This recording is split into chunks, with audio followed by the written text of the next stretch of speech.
Brooke and Jubal's second date update. It's probably not a good idea to lose your cool and then yell at your date. On a first date? On a first date, yeah. It's probably a bad idea. It's Brooke and Jubal in the morning. I'm moving 92.5. Melanie is on the phone with us right now. She wants to call a guy named for a second date update. Apparently they hung out and she ended up losing her cool at some point on the date. Melanie, how are you? I'm well. How are you? Good. Don't yell at me. I'm scared. I'm just going to ask you a few questions about your date, okay? I promise. I'm not going to yell at you. All right. I'm just making sure. Because from the sounds of your email, you have a tendency to blow your top pretty quickly. Sometimes, but I was really pissed off. And if you were in that situation, you would have done it too. So. All right. Well, why don't we talk about your date a little bit before we get into how you sort of lost your cool. So you met this guy at a friend's party? Yeah, my friend decided to have a big birthday bash the weekend of her birthday. And I ended up talking to this guy for quite a while. Did he ask you out or did you make the move? Well, he started talking to me, which was cool. But I was the one that was like, what are you doing tomorrow? Okay. And I was like, well, we should get a drink. Come on. And that's when you yelled at him, put him in his place. So you guys ended up going out. What did you do for your date? We went out to a bar that I go to a lot, and they have live music. So we were able to dance, and we had a lot of fun. So Any weird things happen on your date while you were out? No, we were out. Everything was really fun. He was super funny, teamed up for a good time. It was really fun, yeah. Now, your email says that you ended up back at your place, and that's when you sort of lost it. What does that mean? Yeah. Well, we were just kind of having fun, showing each other a good time. Having fun, you mean jumping up and down on the bed? Pillow fight. Yeah, what do you mean? No, we were on our way to that. Okay. We were making out, and it kind of got hot and heavy, and I was like, I'm going to go change in the bathroom. I'll be right back. I was going to take some clothing off. Mm-hmm. Anyway, I was really excited. All right. It sounds like everything's going great. Oh, yeah. Everything was hot and heavy. It was wonderful. So you went to the bathroom, removed your socks or whatever you were doing, taking off some clothes. Sure, socks. I took my socks off. And then what was his reaction when you came out of the bathroom? I came out of the bathroom, and he was at my front door with his jacket on, his shoes on. Okay. And I was like, hey, dude, what's up? What's going on? And he was like, hey, listen, I got to go. Something came up. Let's hang out soon. And that's when I kind of freaked out, I guess you could say. I was like, what the is your problem? What are you doing? Where are you going? You can't. So you started yelling at him. Get back in here and do me now. How dare you leave? How long were you in the bathroom for? Was it a long time? No. All I did was take off my clothes. I might have, brushed my hair. So less than 3 minutes. What did he do when you started yelling at him? He was just like, I just have to go. He got a little awkward. Yeah. And then I was like, oh, and you're not even going to kiss me? And then that's when he opened the door. I'm not in much. He just opens my front door and walks out. Did he say goodbye, or was it at that point like, oh, my God, this girl is yelling at me, and I'm just going to close the door and leave? As he was, closing the door, he was like, okay, let's talk soon. Just kind of mumbling over everything that I was saying. Did he give a reason why he was leaving besides I just have to go? Something came up. Came up. Now, Melanie, you obviously want a second date with him. Do you feel bad about what you did, about yelling at him? Do you want to apologize? No. I'm not apologizing. It was really weird. It was such a weird circumstance to come out and see him leaving as I'm getting ready to get it on with him. So, no, I don't feel bad about it. I'm very curious as to why he did it, but, he's really hot and fun, and I'm definitely down to continue. Well, that's what I was gonna ask you. Do you want a second date, or are you just calling to figure out why he would leave when you're clearly primed and ready to go? I think it totally depends on why he had to leave. If it was something personal, if things couldn't get up, if things weren't working, that's a whole other conversation that someone has to have. Is there anything in your apartment that he could have Like anything weird that he could have seen while you were in the bathroom? Or do you have a roommate that might have... Nope, I don't have a roommate. I mean, if he, was in 3 minutes was able to, go into my bedroom and find all my sex toys. All right, Melanie, you about ready to make the call for your second date update? Yes. I think I know exactly why he's not calling you back, by the way. Oh, you do? Yeah. Nothing is more annoying to me than a woman who wants to have sex with me. Hate it. Bugs me to no end. Gosh, it is annoying. If you're just tuning into the second date update, Melanie wants us to call this guy named Now, her and met at a friend's party. They ended up going out the night after, had fun, drank a little bit, got back to her place. We're making out. Things were getting next level-ish where it was about to get really serious. So she went in the bathroom to take off some clothes. By the time she came back out, he was already at the door about to leave. And that's when Melanie sort of lost her cool and started yelling at him get back in here. What the is wrong with you? We're thinking that might have been the ultimate turnoff for him. But we're mostly curious as to why he would leave, especially in a situation like that. Most guys would stay.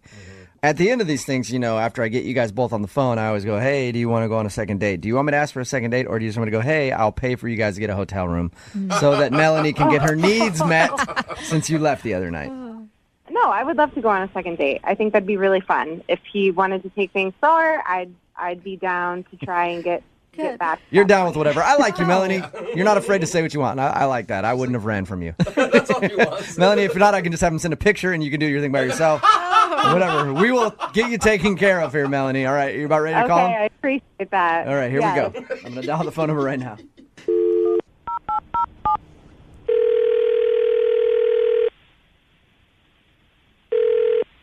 What? Hi, can I speak to please? Yes. How are you? This is Jubal from Brooke and Jubal in the Morning. You recently went out on a date with one of our listeners, and they want us to call you. Her name is Melanie. Uh-huh. Melanie emailed us because she said she enjoyed your time together. Obviously, you know that because you left her at a very vulnerable spot. And she said that she kind of yelled at you before you left.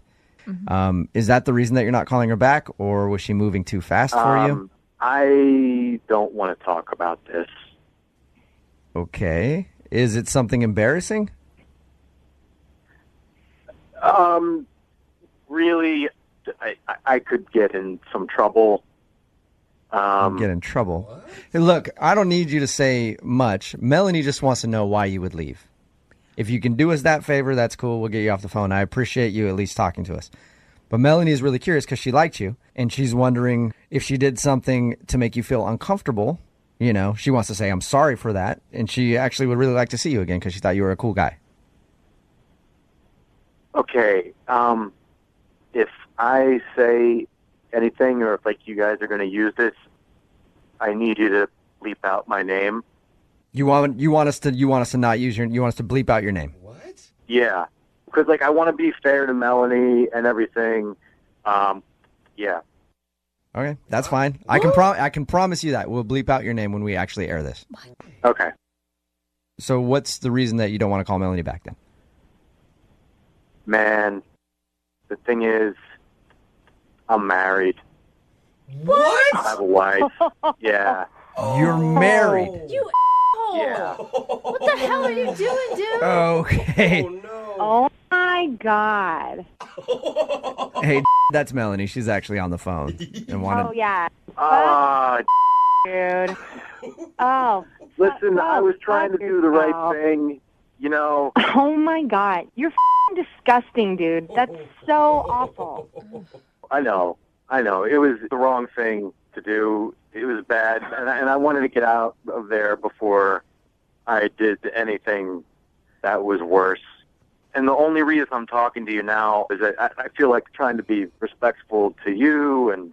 Respect me? Respect me? That goes back to you respecting your wife and not going on dates with girls because you're married. Oh.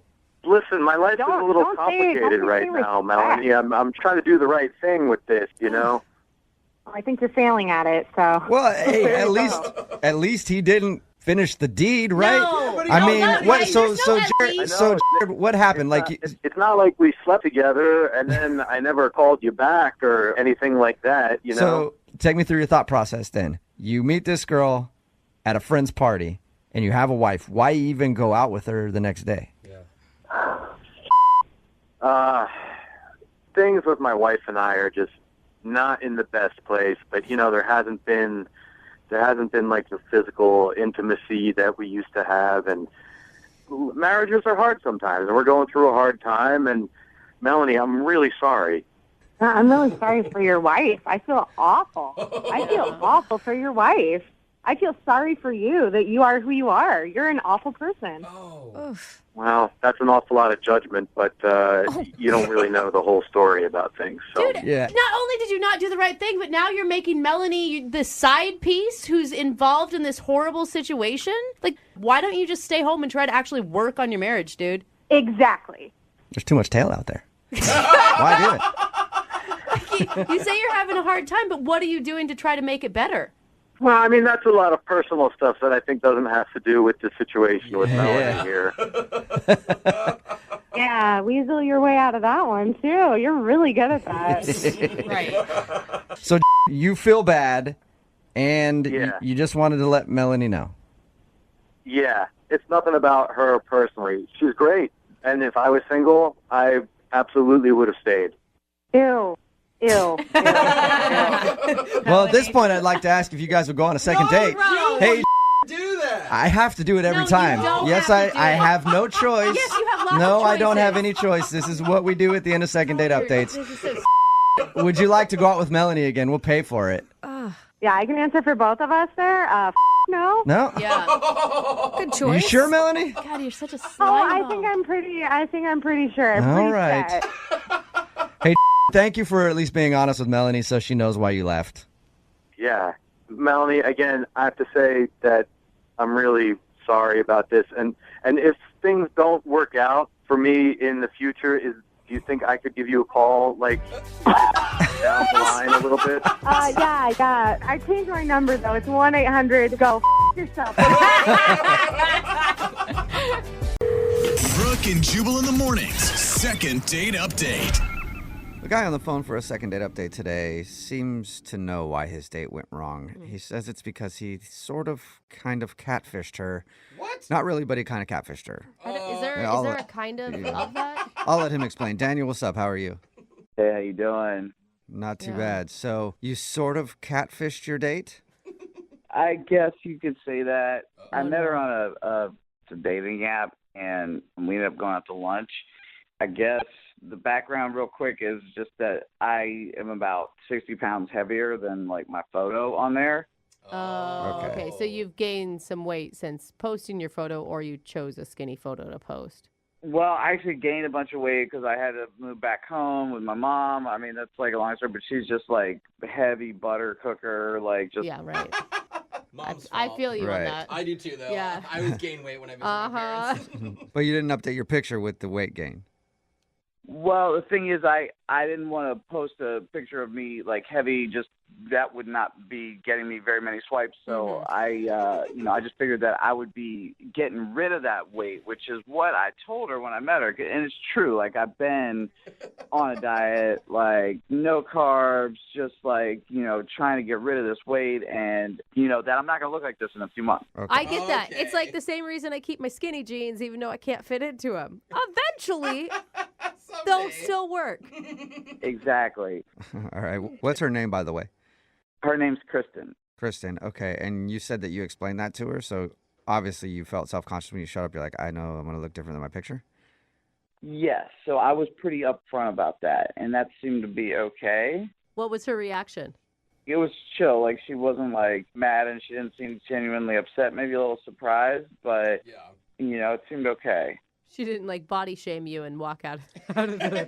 You chubby Yeah. mother. No, she's a really nice person, and I don't think particularly like shallow. So I think that was really cool. Okay. So Cool. tell us about the date then. How was it? Well, since I just told her about how I'm on this diet, I felt like I had to order a salad, So what ended up happening was that she had ordered like this chicken parm sandwich, and when the food came, she went to the bathroom, Mm-hmm. and I don't know. I haven't had like a carb in like 3 days or something. no. The chicken parm just looks so good. So I was just thinking I could just take like a nibble or something. No. You ate her sandwich? I just took a bite, and then that was just the best thing I'd ever tasted in my life. So I had like another bite or three. Oh, Anyway, no, you couldn't stop, dude. Oh my God! What happened when she came back to the table and half her food was gone? well, I realized before she got back, so I flagged down the waiter, and they had a soup and half a sandwich special for lunch. I was like, "Can you bring soup real quick?" So, thinking maybe that she would think that they brought that special and it was just half a sandwich. Oh my God! Hoping. I'm gonna say that's a actually genius That's cover up. smart, yeah. It was a pretty good idea. So he brought the soup, and she came back, and she didn't seem to notice anything. I didn't think. Laid it Okay. off. Oh, Nice, God. Well, dude. how did was the conversation good and everything else? Honestly, after I had that half sandwich, I felt like better than I'd felt in days. And Oh my God! the conversation was great, and we had a great time. And I mean, the only thing later, there might have been a time when I would have normally tried to kiss her, but I didn't want to. I didn't want her to smell the chicken parm Oh, sandwich. yeah. Oh, God. Right. You'd taste that sandwich, you'd be busted. Yeah. I will say, if you're meeting for lunch, it would be a weird thing to do a kiss, I think, at the end of a lunch date. I just didn't want to risk it, you know. Okay. You just feel guilty the whole time. Yeah, you're dude. like, how's the sandwich? Yeah. I've never had that before. Is it good? I bet it tastes good. Yeah. Did she seem into you at the end of everything?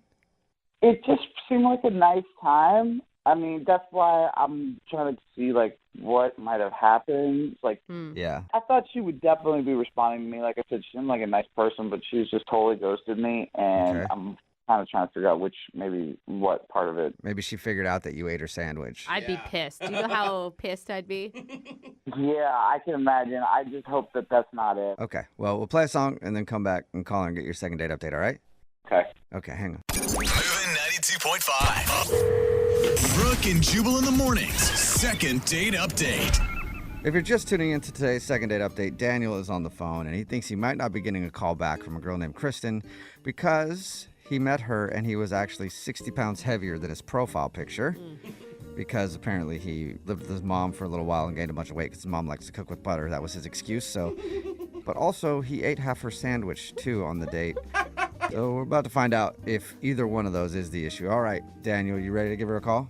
Yes. I'm just going to say, if it's really because you ate half of her sandwich, she's got to see the humor in it. I don't think that there's a woman alive that hasn't been super hungry at some point and felt like she couldn't eat what she wanted to. She should understand. I really hope so. I still feel like, wow, I shouldn't have done that. All right. Well, I'm going to dial her phone number right now. Here we go, okay? Okay.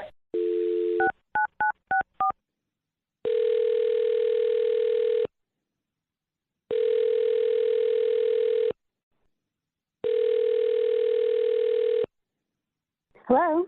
Hi, may I speak to Kristen, please? Yes, this is Kristen. Kristen, how are you? This is Jubal from the radio show Brooke and Jubal in the Morning. For real? Yeah, for real. I'm on the radio right now. I didn't say that. I just said this is Jubal calling from Brooke and Jubal in the Morning. What's going on? Not much. What's going on with you? Just the usual. I don't know you, so I have no idea what the usual is. I'm actually, just taking a break from work and stuff, and I got this call and a number. Yeah. Okay, I guess I'll answer it. You sound so nervous. You're like giggle nervous. I am. I'm calling you today because we do a segment on our show. It's called the Second Date Update. That's where if you go out on a date with somebody and then don't call them back after, they can email us to get you on the phone and find out what happened. And we got an email about you from a dude named Daniel. From Daniel? Yep. Okay. You remember going out with Daniel? Yes, I went on a date with Daniel. Right. And Daniel emailed us and told us about your date. He also said that you ghosted him after and you guys aren't even talking anymore, and he wants to know if he did something wrong. He really liked you. He said that you guys had really good chemistry and lots of great conversation. What exactly do you guys know about the situation? Well, we know that you guys met online and that you met up for lunch. He said everything seemed to be great between you two. He did say that he's a little heavier in person than his profile picture, and he thought maybe that was the reason. Yes, that is part of it for sure. There were a lot of red flags, I'll tell you that. He said that you were super kind about it and that he explained that he had moved back into his mom's house for a while. He gained some weight and you were way understanding. I mean, look, I'm not judgmental, and it just didn't seem like that's his issues, not mine, so I'll just kind of listen. Okay, but you said red flags. So what red flags? Yeah, there were a lot of red flags. He started out with it. He's living with his parents with no explanation, and he ordered a salad, and I ordered, what was it, like a sandwich, but, not worried about my weight or anything, but he kept insisting that I would eat a salad. What? So he just, kept going, try my salad, try my salad. When I finally said no, he just said, okay, fine, and slammed his fork down on the table. Whoa. Whoa. That's A little aggressive. aggressive? Yeah. I was like, whoa, dude, whoa, okay, red flag. Yeah. Okay. But then after that, the worst part is he kept berating me about my food that I ordered. How? Well, I ordered I think it was an eggplant parmesan, I believe, and it's just not as healthy as his salad, I guess.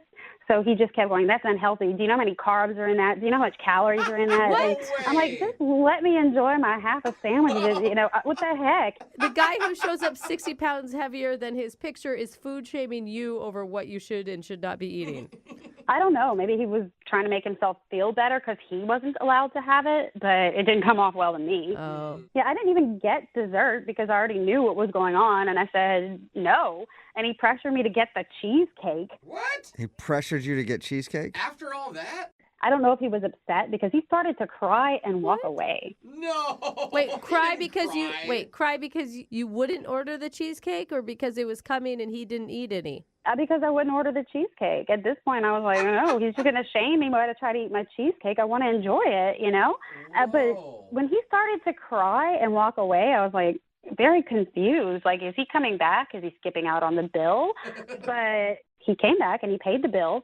And, we said goodbye. And I didn't think I'd hear from him because I'd be embarrassed if I did that, But since then, I received a bunch of texts. And one of them would just put me over the edge. It was asking for money for the bill since he said he only ordered salad. And I'm like, what's with this guy? I mean, no matter what, if you go on a date with someone and you pay, it's pretty bad for him to Venmo him after and be like, hey, you owe me for that. Yeah, I mean, red flag city. And look, I have only so many heartbeats in my life. And why waste them on someone that wouldn't benefit either of us? Like, I'm not interested. Yeah. I can see why you actually ghosted him. Like, I wouldn't give him any explanation either. I wouldn't give him any more of my time. Makes sense, Kristen. But can you give him a few more minutes because he's actually on the other line listening and wants to talk to you? What? Sorry. Yep. Unless he hung up. Daniel, are you still there? I'm still here. Daniel. Oh, my God. Kristen, hey, wow, I can't believe I'm hearing what I'm hearing. Like, I'm on a diet, and it's just like, I don't know, if you've ever been on one, it's like, it really messes with your head. So, like, I thought you would understand what I'm going through. I can't empathize with what you're going through. The other factors are the reasons, not the fact that you are on a diet or you look differently. You obviously you've got your own issues and you need to deal with those. Those aren't on me. Yeah. Okay, look. I'll explain the salad thing and what really happened, okay? Okay. Well, what happened? Well, basically, you went to the bathroom and you had your chicken parm sandwich there, and I tried it, and then I basically ate half of the sandwich. Oh, no. Oh, my God, are you kidding me? You ate my food? Well, I was weak with hunger. I guess I didn't realize. And Right. You could have told me. Well, I guess I could have. I just felt really bad. I'm really sorry. I didn't mean Okay, to. but Daniel, that doesn't explain the anger over her not trying your salad, does it?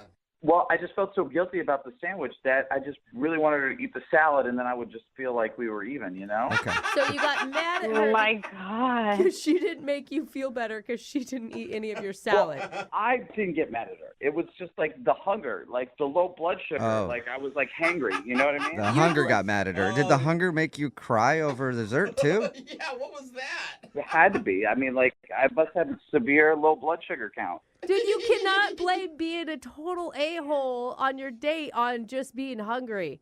I don't think you get it, though. Like 3 days of no carbs, like I don't even know what I was saying. You know what I mean? It's pretty intense. Whoa. You quite obviously need some help, Daniel. You really do. You need to go see a dietitian, a therapist, or something. You need to be honest with yourself I just Seriously. need a hamburger, not a therapist. I need to- Yeah, I mean, Yeah, I maybe think- eat a hamburger then, man. Daniel, what she's trying to say is try a different diet. If you can't function as a normal person not eating carbs, then maybe that's not the right avenue for you to lose weight. Maybe you need to lace that hamburger with some psychotropic medication and make you feel better. I don't know. Later, there's dating sites for this, but I'm not on that. There a dating site for people who get really angry over food? I'm sure there is. It's probably. hangrydaters.com. Yeah, something like that. Right? You guys are looking at this the whole wrong way. Like, I'm doing a good thing, and you're seeing me, struggle through the worst right here. So, it's only going to get better from here. I'm going to get, better looking and more control of this. So, you know what I mean? Nice. Okay. Well, in that case, Kristen, would you like to go out with Daniel on a second date? We'll pay for it. He's getting better. You know what they say, date an angry, chubby guy, marry a really stable, hot guy. I think I'd wait till the chubby guy gets stable and then try to date him. Well, okay, fine. You don't have to be such a about it. Oh. Damn. I'm sorry. I'm just, honestly, I haven't even eaten anything today yet, so. Okay, there it is. God, Okay. Daniel, I'm sorry, no second date, man. But go get. As far as I'm concerned, just go shove a carrot up your behind and leave me alone. Yeah, shove a carrot in your behind and a donut in your mouth or something so you get some carbs and calm down. You guys just aren't, getting that. I mean, seriously, no one's listening to me. Whoa. Whoa. Whoa, buddy. Sorry. Yeah, I'm just, oh my God, I'm just feeling kind of dizzy and weak because I seriously have not, oh my God, I had a canned peach earlier. It's all I've had. I'm so sorry. What kind of diet are you on? Brooke and Jubal in the morning. The text in at 78592 says, I'm on a diet, so I really understand where this guy's coming from. Poor thing. Talking about today's second date update, this dude, Daniel, wanted to call this girl named Kristen. He's on a strict diet, and while they were out on their date, he actually ate half of her sandwich while she was in the bathroom, and he thought that might have been a turnoff for her, but when we called her, we found out the problem was, in fact, Daniel's diet. She didn't notice that half of her sandwich had been gone while she was in the bathroom, but Daniel was constantly telling her how unhealthy her chicken parm sandwich was, That he ate half of. and then literally started crying when she didn't order the cheesecake. God, just eat something. Yeah. He sounded hungry. This is not a diet that's going to work for you. On top obviously. of his wild behavior at the dinner table, a few days later, he contacted Kristen asking her to Venmo him half of the bill because he only got a salad. He blames his behavior on his diet. Yeah, that's what it is. Says his mood swings will be worth it in the end once he's all slimmed down. Oh, man, if he can survive. Yeah. She said she'd rather date a stable chubby guy than an unstable skinny one. So no second date. Remember, if you want to do a second date update, just email the show and we'll call the person who didn't call you back. Everybody knows that the best place to meet somebody isn't the coffee shop or online. Really? Okay. It's club traffic. A lot of people sitting in club traffic right now. Yeah. Bunch of people sitting around, hot, bored, ready for action. And that's where Jamie met the girl that he wants to call today. Her name is Mackenzie. I guess he met her in traffic, which is impressive. What's up, Jamie? How are you? I'm good. How you guys doing? Pretty good. I've actually tried to meet somebody in traffic before. And anytime I've looked at a girl who's been next to me driving, I try to get her attention somehow. And you can always tell that she knows I'm looking at her because she will not look away from the road. Yeah, she does. And I have never been able to do it. So what's your trick, Jamie? You got to be persistent. Okay. I don't know that that's a good trick to give. You just keep honking. No, you just keep honking. Is that what you did? You just honked at her a bunch and then you guys... I just kept honking at her. Eventually, they're going to look. Okay. Okay, but the thing is, I've been hit on in traffic and someone held up a sign with their phone number on it. But what does honking do? How do you make that work? Well, how it worked with me was we were in traffic. We weren't moving. I was honking at her. I got her to roll down her window. And then I told her that I liked what her license plate said. And she was like, what? And I was like, yeah, I like what your license plate said. She's like, what does my license plate say? I said, it says that we should go out sometime. I'm actually giving you points for that one. And that worked. Yeah, it worked this time. All right, so in the past, I guess it hasn't worked for you. You've tried this before? Did you get her number right there in traffic, or did you guys pull over and have a conversation? Well, I gave her my number.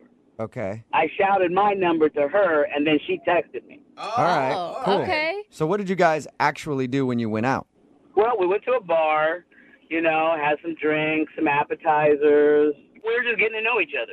Now, were you nervous? Because when you meet somebody online, at least you know kind of what their interests are and stuff before you go into this. You knew nothing about her, right? I knew she was hot. I knew that for a fact. That's all you really need to know sometimes. Okay. So did she seem into you on the date? I mean, I know she's not calling you back now, but do you think she was enjoying herself? I mean, yeah, we were having a great time. You know, we were laughing, we were talking, and then there was this guy at the bar, really drunk guy that fell off the bar stool, and we both cracked up laughing at that. And then I kept imitating him falling off the bar stool, which just made her laugh even more. Were you literally falling off your bar stool, making fun of this guy? Yeah, I was. Yeah. All right. Did anything else happen other than the guy falling off his bar stool and entertaining you? Well, I mean, we were eating appetizers, and she said she was finished. And I said, no, you're not. And she's like, yeah, no, I am. And I was like, no. And I grabbed her spoon, and I licked it. What? Whoa! Why would you do that? I don't get that. I'm a funny guy. It's timing. It was perfect. You had to be there. But Trust me. Trust me. It was funny. It was Brooke. Just Did told she us. laugh? What's the Did she laugh at joke? it? Yeah, she laughed at it. I mean, maybe not as hard as the barstool thing, but she thought it was funny. Okay. I don't. So how did everything end with you guys? So the weirdest thing happened. Towards the end of the night, her friend shows up at the bar, and we were both really surprised. And so her friend said that she needed help with something immediately, and that, so she said she had to go and help her friend out. Oh. So her friend randomly showed up to the bar that you were at and said that she needed help with something. Yeah, isn't that crazy? You realize how that sounds, right? Like she set it up. Yeah, it sounds like she used her friend, like she made the 911 call that she needed to bail. No. I would know that. I would know if, no. I saw the surprise on her face when her friend showed up. She didn't know she was coming. Okay, and what was the last thing you two said to each other before she rushed out to help her friend?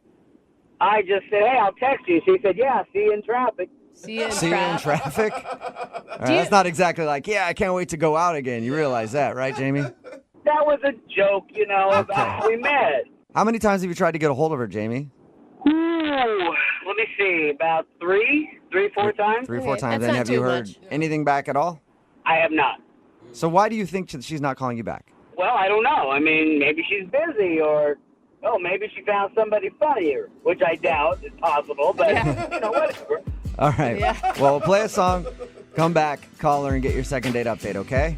All right. All right, man. Just hang on. Moving 92.5. Brooke and Jubal in the mornings. Second date update. I'm looking forward to this phone call for the second date update today. If you're just joining us, we're in the middle of a second date update. Jamie is on the phone, and we're about to call the girl that he went out with named Mackenzie. The way their night ended was Mackenzie's friend randomly showed up to the same bar they were at, had an emergency, and got Mackenzie to leave with her.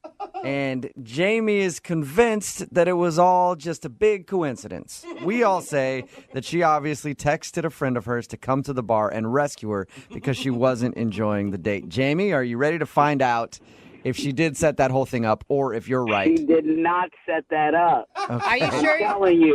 I am telling you, she was genuinely surprised. You know how I know that it wasn't coincidence that her friend showed up and she was genuinely surprised? Because she made this noise when she saw her. No, that sounds staged, Jamie. Even that noise sounds staged. That's Yeah. No, that's somebody who's really surprised. They're really caught off guard. Okay, so she gasped when she saw her friend, and that's how you know it's legit. yeah. All right, well, I'm going to dial her phone number right now and see why she's not getting back to you, okay?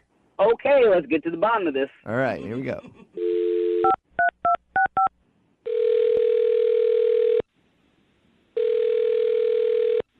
Hello. Hi, is Mackenzie there? This is me. Hello. Hey, Mackenzie, how are you? This is Jubal. I host a radio show called Brooke and Jubal in the Morning. Oh.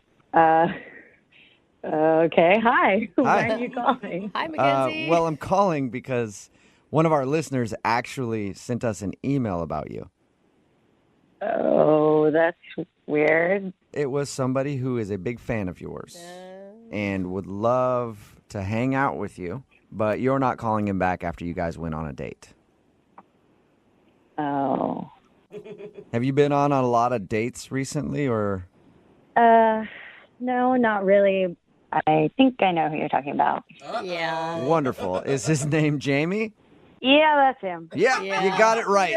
Jamie emailed us because he said that you guys went out on a date and he had a great time, but now you're not calling him back, so he can't figure it out. And he was wondering if we could get you on the phone and find out why. Oh, wow. Wow. Do you mind telling us?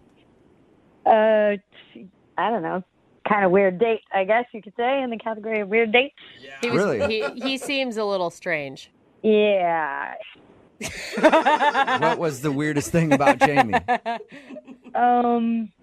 He just, he's one of those guys who just tries to make you laugh, like, a lot. And when we first met, I thought he was funny because we were in traffic, and he started honking at me. He told us how you guys met. He was in traffic, honked at you, and used some cheesy pickup line. Yeah, it was actually funny, though. He, talked about my license. I actually gave him points for that because it was a pickup line that was obviously cheesy, but not creepy. Yeah, and it was kind of creative, no one ever done that before. So I was like, oh, that's interesting. So I thought, why not? I'll go out with this guy and see what he's all about. And I found out what he was all about. That sounds so positive when you say it like that. Sounds like you didn't like what Jamie is all about. No, not really. Okay, so what is Jamie all about? He's too much, honestly. He kept doing this thing where he would imitate this guy, who fell out of his chair, and it was kind of funny. But then he kept doing it. Yeah. He did it 6 or 7 times in a row. I had a feeling even when he was telling us that story that it was overkill. Yeah, and did he tell you about his impressions? No, he didn't tell us anything about impressions. Who knew he was an impressionist? Oh, yeah, really great, awkward impressions that are not at all like the people that they're supposed to be. He did President Obama and James Bond and Morgan Freeman. But, get this, President Obama didn't sound like anything like him at all. And Morgan Freeman, he just lowers his voice a little bit. And James Bond, nothing changed at all. Nothing changed. Hello there. I am Jameson Bond. Yeah, every impression he did sounded just like himself. Because they were really bad? No, they were the worst that I've ever heard. They were terrible. Michelle and I welcome you to the White House. What? Oh, it's President Obama on the phone. What the hell is going on? Well, Mackenzie, I was waiting to tell you this, but Jamie is actually on the other line listening. Or the president. Or, it could be President Obama who just broke into our conversation. I don't know, but... Did you hear that, Mackenzie? That was President Obama listening in. Oh, gosh. Wow. Oh. I'm Bond. Yeah. James Bond. Jamie, that doesn't, there's Jamie, what are you doing on the phone? Because I didn't know how to get a hold of you. I couldn't get you to call me back or text me back. Oh, my God. I don't know what to say to you, Jamie. This is really weird. I just don't understand. You were laughing at all of my impressions. You didn't say anything. Come on. Come on, that Obama, you couldn't tell the difference.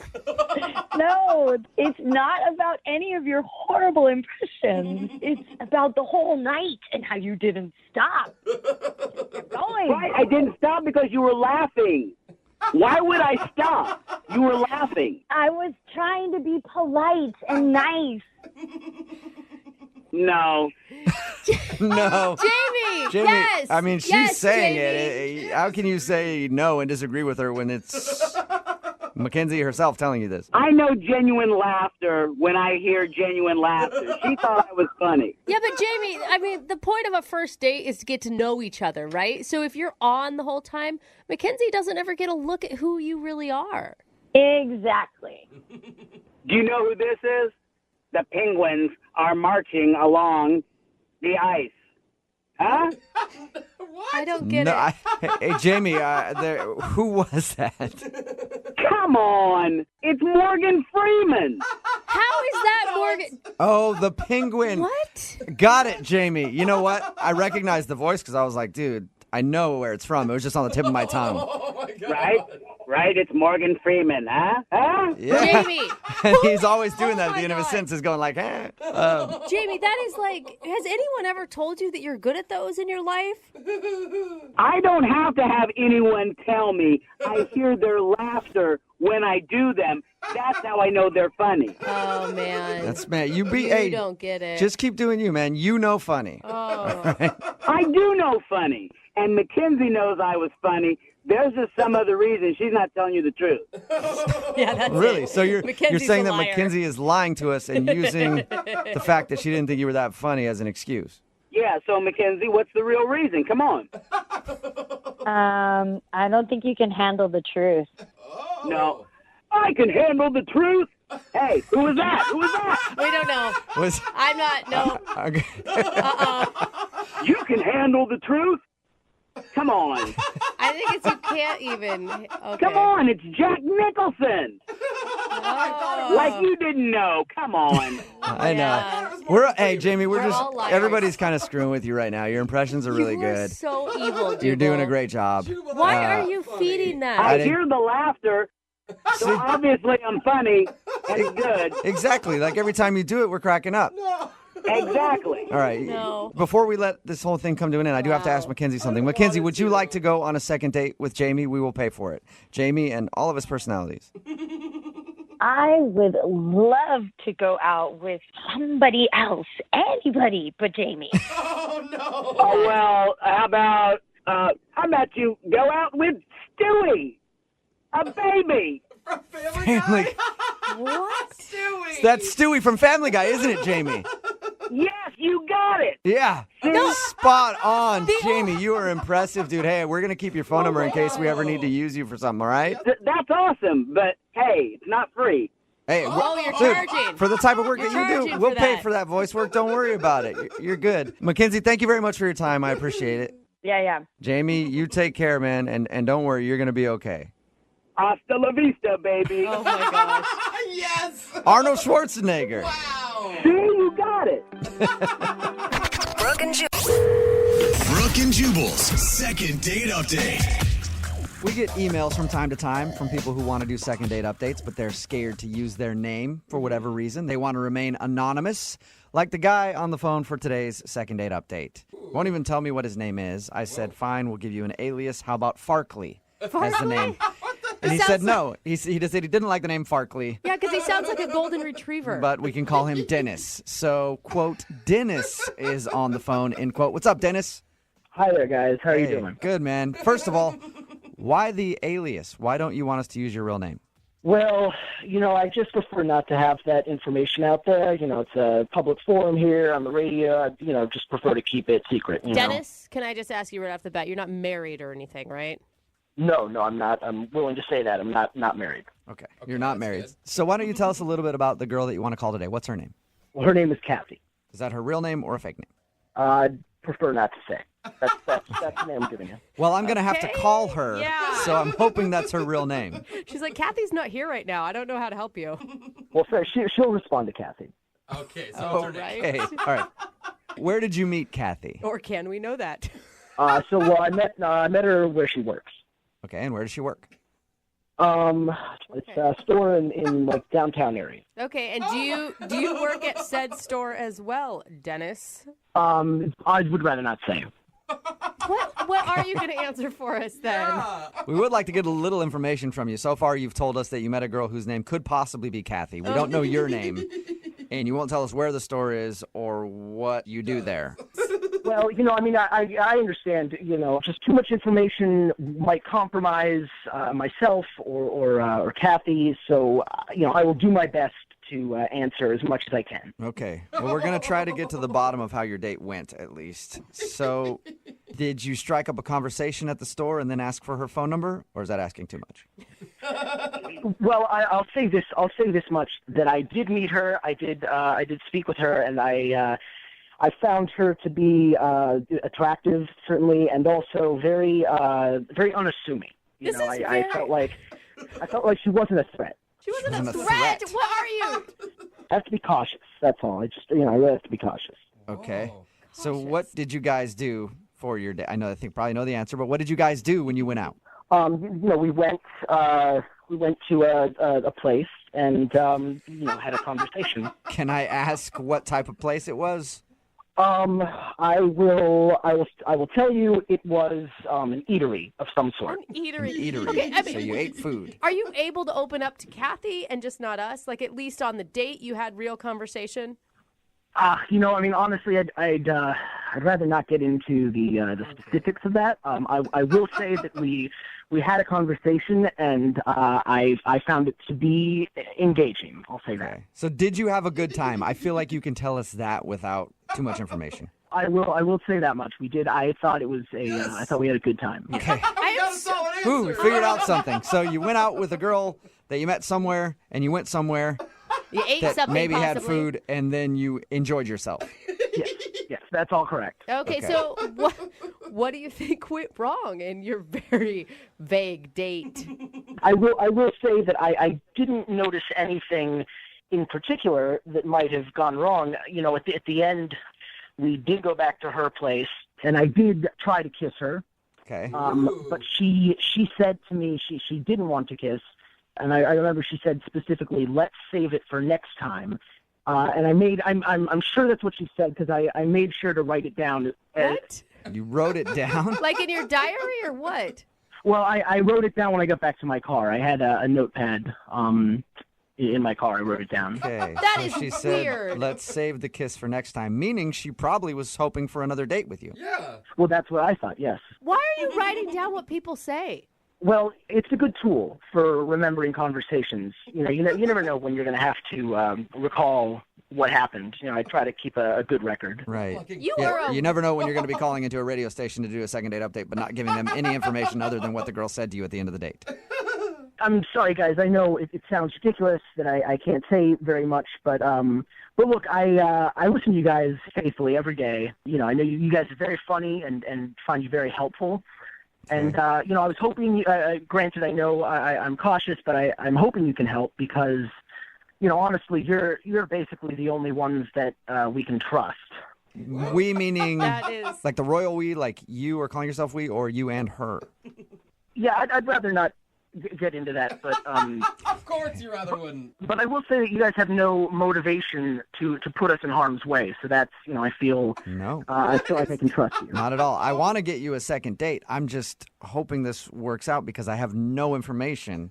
Dennis, are you concerned at all? Because you've heard these second date updates that when we call the other person, Kathy could tell us all sorts of things about you. Well, I don't think that's possible. She doesn't know enough about me to compromise me in any significant way. And frankly, I'm also very concerned about her safety. Whoa. You're concerned about her safety. Yes, well, I've tried to contact her since our date each day, and she hasn't responded. So I'm growing, concerned. What do you mean, don't like- think that maybe she just didn't want to go out with you again? Based on what I wrote down, let's save it for next time. I'm doubtful. Okay.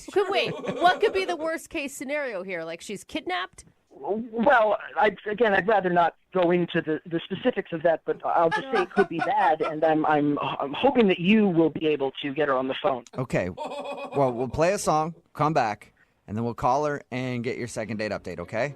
All right, thank you. Okay, don't go anywhere. Okay. Moving 92.5. Brooke and Jubal in the mornings. Second date update. If you missed the first part of today's second date update, it's one that's shrouded in mystery. Dennis is on the phone. That's not even his real name. He asked to go by a different name because he doesn't want his real identity out there. He didn't really tell us much about how he met the girl that he wants to call or about the date at all. He didn't really tell us much of anything other than he had a good time and he dropped her off at the end of the night, tried to get a kiss, and she said, what did she say, Dennis? What were her words? She said, let's save it for next time. Let's save it for next time, which means that she was probably planning on another date, but now she hasn't called him back, and he's wondering why. And we're going to get her on the phone, and hopefully maybe she'll give us a little more information about your date. Let's hope. Dennis? Well, we'll see. There's really not that much more that she could tell you than what I've already revealed. Okay, cool. Yeah, So this just sounds- no details at all. You tell stories like I do. No wonder my friends don't like hearing stories from me. It's like, how was your day? Yeah, it was all right. Not much happened. That's it. Okay, well, I'm going to dial her number and see if we can get her on the phone and find out what happened, okay? Okay, thanks very much, guys. I really appreciate this, and I hope you're able to get her. Yeah, let's see. All right, I'm going to dial her number right now.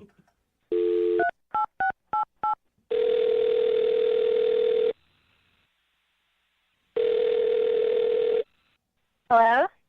Hi, may I speak to Kathy, please? This is she. Oh, that is your name. Cool.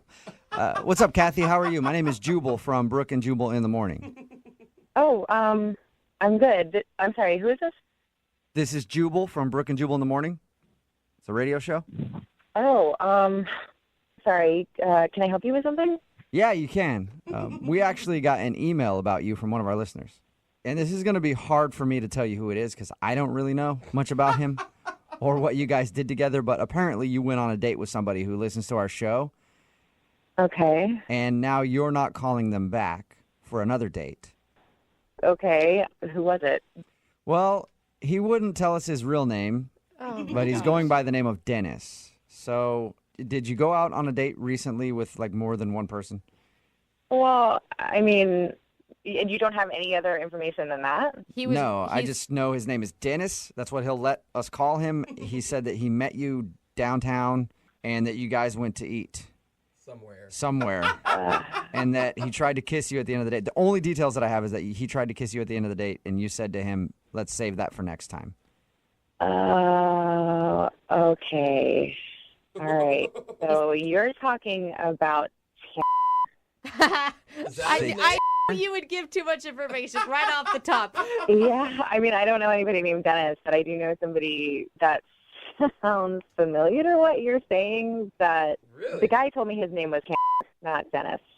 Oh my God. He was so frustrating to talk to. He wouldn't give us any information and acted like everything was some secret about his life. Right, yeah, exactly. So, yeah, it could be Dennis. It could be anything. I have absolutely no idea. I mean, I don't really know the guy that well, and I didn't really know him much better after the date. So I have no idea. Okay, Can you tell us a little bit about your date? Because he didn't give us any details. Yeah. Oh, yeah, I mean, I guess I can. It's one of the weirdest dates, if not the weirdest date I've ever been on. So, okay. Really? So we were going to go out to eat, and he came and picked me up, and he seemed really normal, like just talking to him, except for like these weird little things that would happen. Like when we actually got to the restaurant, he asked the hostess if we could sit at a table in the back of the restaurant, like, you know, further back from everything else. Okay. And he asked for that, like, really specifically with the hostess. Weird. And I'm, like, thinking to myself, this guy has got to be married or have a girlfriend or something because he's being so secretive about it, right? I mean, okay, so he's a little picky about where he wants to sit in the restaurant. That's not, like, the worst thing in the world, is it? Oh, my God, I didn't even tell you guys the best part. There's more to it than that? Yes. So we're sitting at the table, and he looks at me seriously, and he says, would you mind if we go secure? What? And I'm like, yeah, exactly. What does that mean? Yeah. What do you mean secure? And he takes out this like magnetic looking thing. It looks like a pen. And he asked me if he could wipe my cell phone. What do you mean? With like a Clorox clean wipe? Yeah, I mean, I guess I asked him. I was like, well, what do you mean? And he's like, oh, well, I'm just going to clear the information from your cell phone, and then you can turn it off. I was like, I can just turn it off. No, you can't wipe my cell. Yeah, I need the information on my cell phone. Yeah, exactly. So, you know, I asked him, I was like, you know, what's your deal? Are you married? Do you have a girlfriend? Is there some reason that you're being so secretive about this? You know, and he started laughing really loud, like uncomfortably loud in the restaurant. And people were staring at us. And he's like, no, of course not. It's just the line of work that I'm in. What? And I was like, well, what kind of work do you do? What line of work are you in? And he said, if things go well, then he'll disclose more information to me later. Oh, my gosh. That would make me go on a second date alone just because I'd be dying to know. I know. It was totally intriguing. I really wanted to know more about him. I really wanted to know, like, what is this guy hiding? Did you ever get an answer on that? No. No, I did not. I mean, it was the weirdest date I've ever had, and I was just over it. So I wasn't going to call him back after that. Well, it's unfortunate that you weren't going to call him back because I have to let you know that he's actually on the other line listening to this conversation and wants to talk to you. What? Yeah. Dennis, are you there? Yes, I'm here. Hi, Kathy. First of all, I'm very happy to hear that you're doing all right. I was worried about you because I wasn't able to get in touch. But look, I have to say, I know it sounds bad when you recount it that way, and it sounds like I was being strange and but all I can say is that if you knew more, you would know that I do have my reasons for what I was doing, and it really is best for all of us that I don't disclose too much information. Oh my gosh! I mean, is this really happening right now? You're trying to justify what happened? Look, I understand where you're coming from, but I just have to repeat. I mean, the more you know, the worse it is. The worse it could be. What? So then why would she want to date you if the more she knows? Look, I will say this. I did really like you, and I wonder, if I tell you a little bit more, would you consider going on a second date? Probably not. I mean, just give me a chance to tell you. I can tell you a little bit more, and maybe you can decide after you know more. I would love to hear a little bit more. Yeah, me too. I don't know if I do. Dennis, can you please tell us a little bit more? Give us some information about yourself, please. Okay. So Kathy, I mean, look, I really shouldn't be. I mean, look, so there are certain government agencies that are involved in covert operations. Oh my God, are you a spy or something? Well, okay, I will say this. No, I am not currently involved in any of those government agencies. I'm not currently involved, but I'm very passionate about that line of work, and I would like to be a part of it someday. What? Oh God. So wait, what? You want to be a spy? I will say I would like to be a part of these elite government agencies.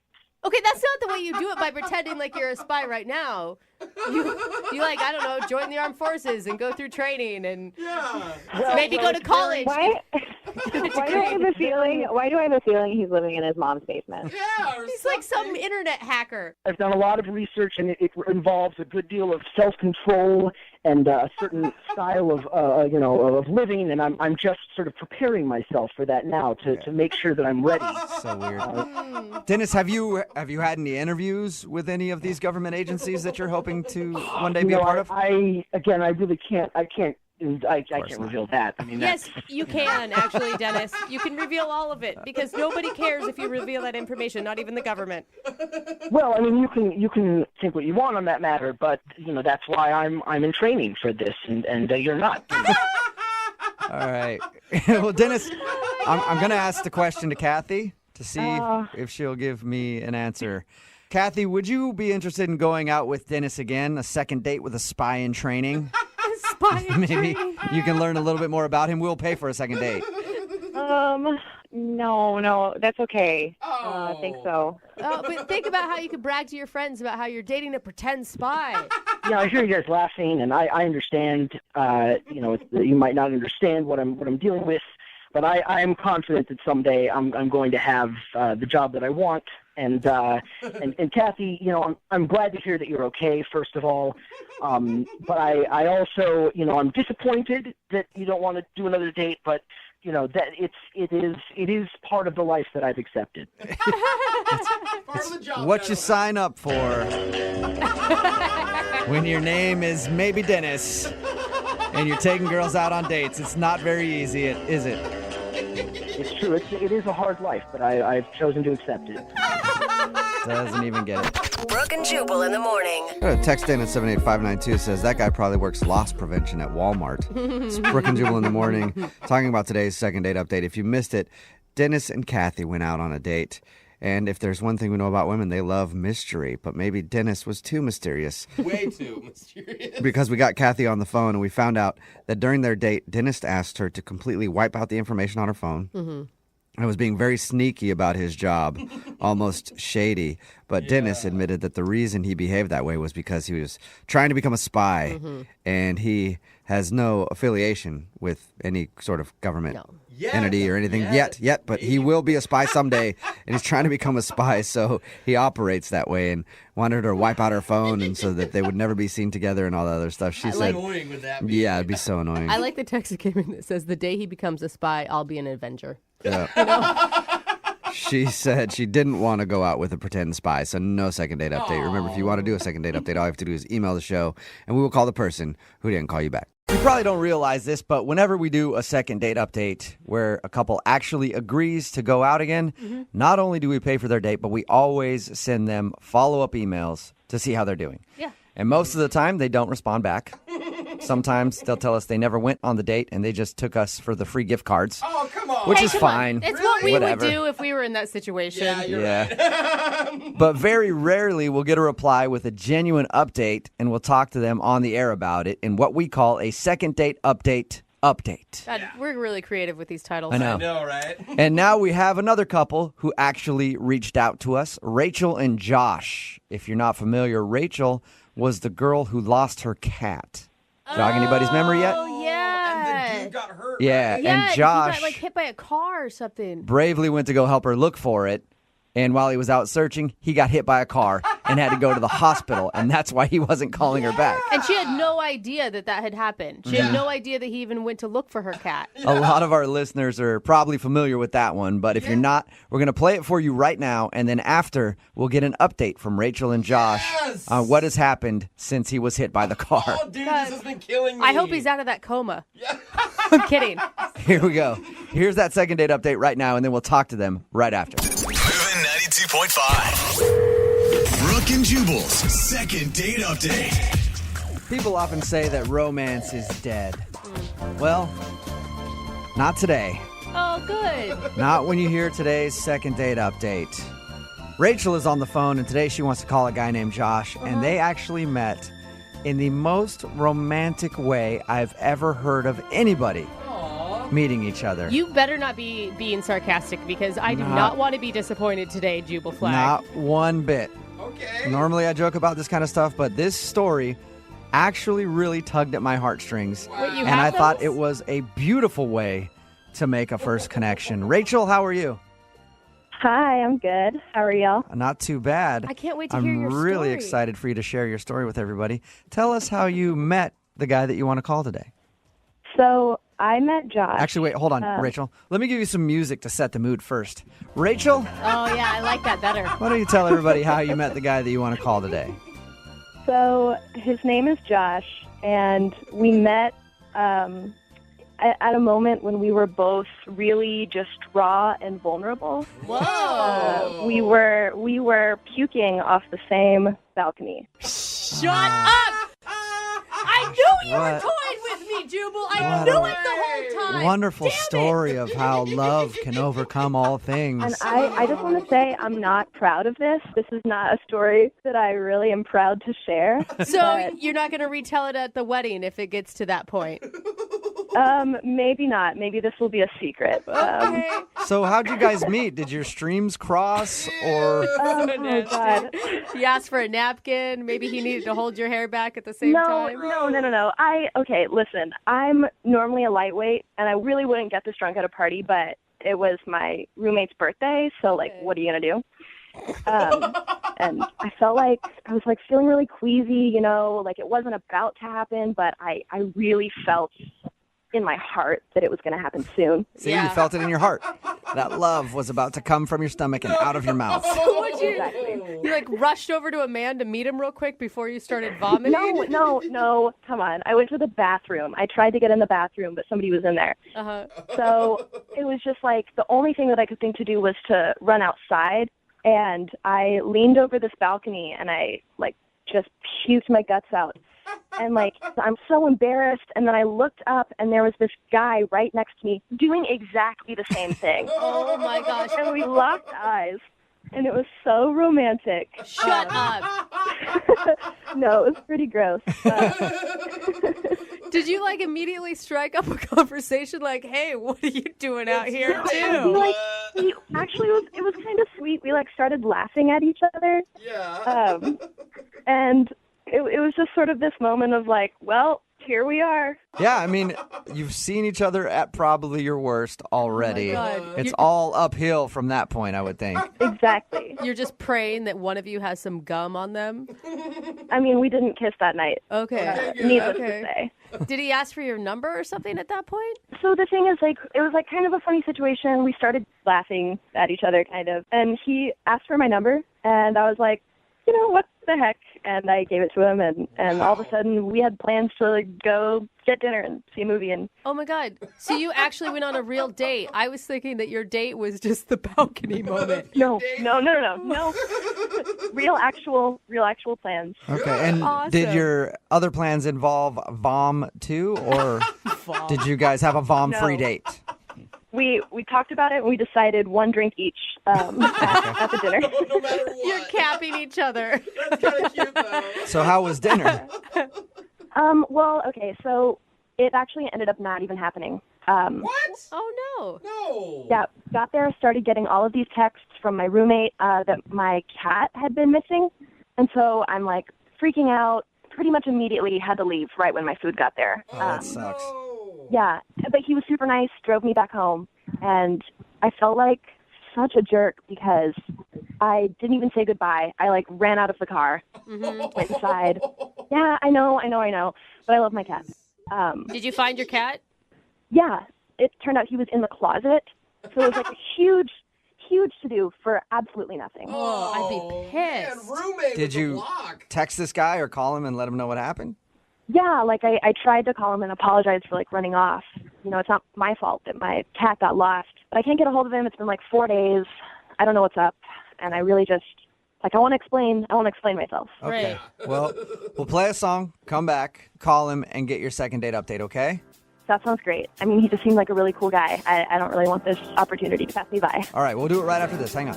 Moving 92.5. Brooke and Jubal in the mornings. Second date update. Hey, Rachel, I really don't know why you're not getting a call back. Your dating experience had all of the key elements that it takes to be successful in love. You had projectile vomiting, and you had missing cats. And that's really all you need to win at this crazy little game that we called love. It does sound like a Taylor Swift song.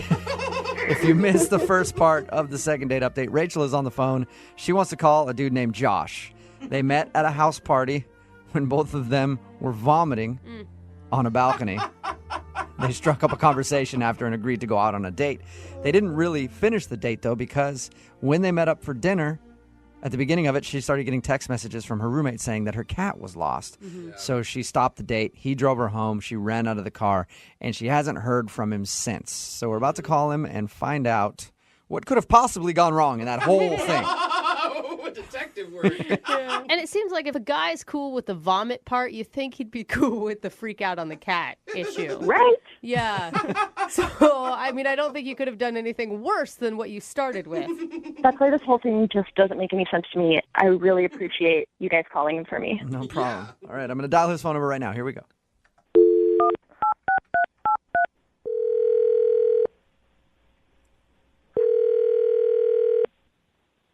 Hello? Oh my gosh. Hi, I was looking for Josh. I'm Josh. Hey, Josh, how you doing? I'm fine. Who's this?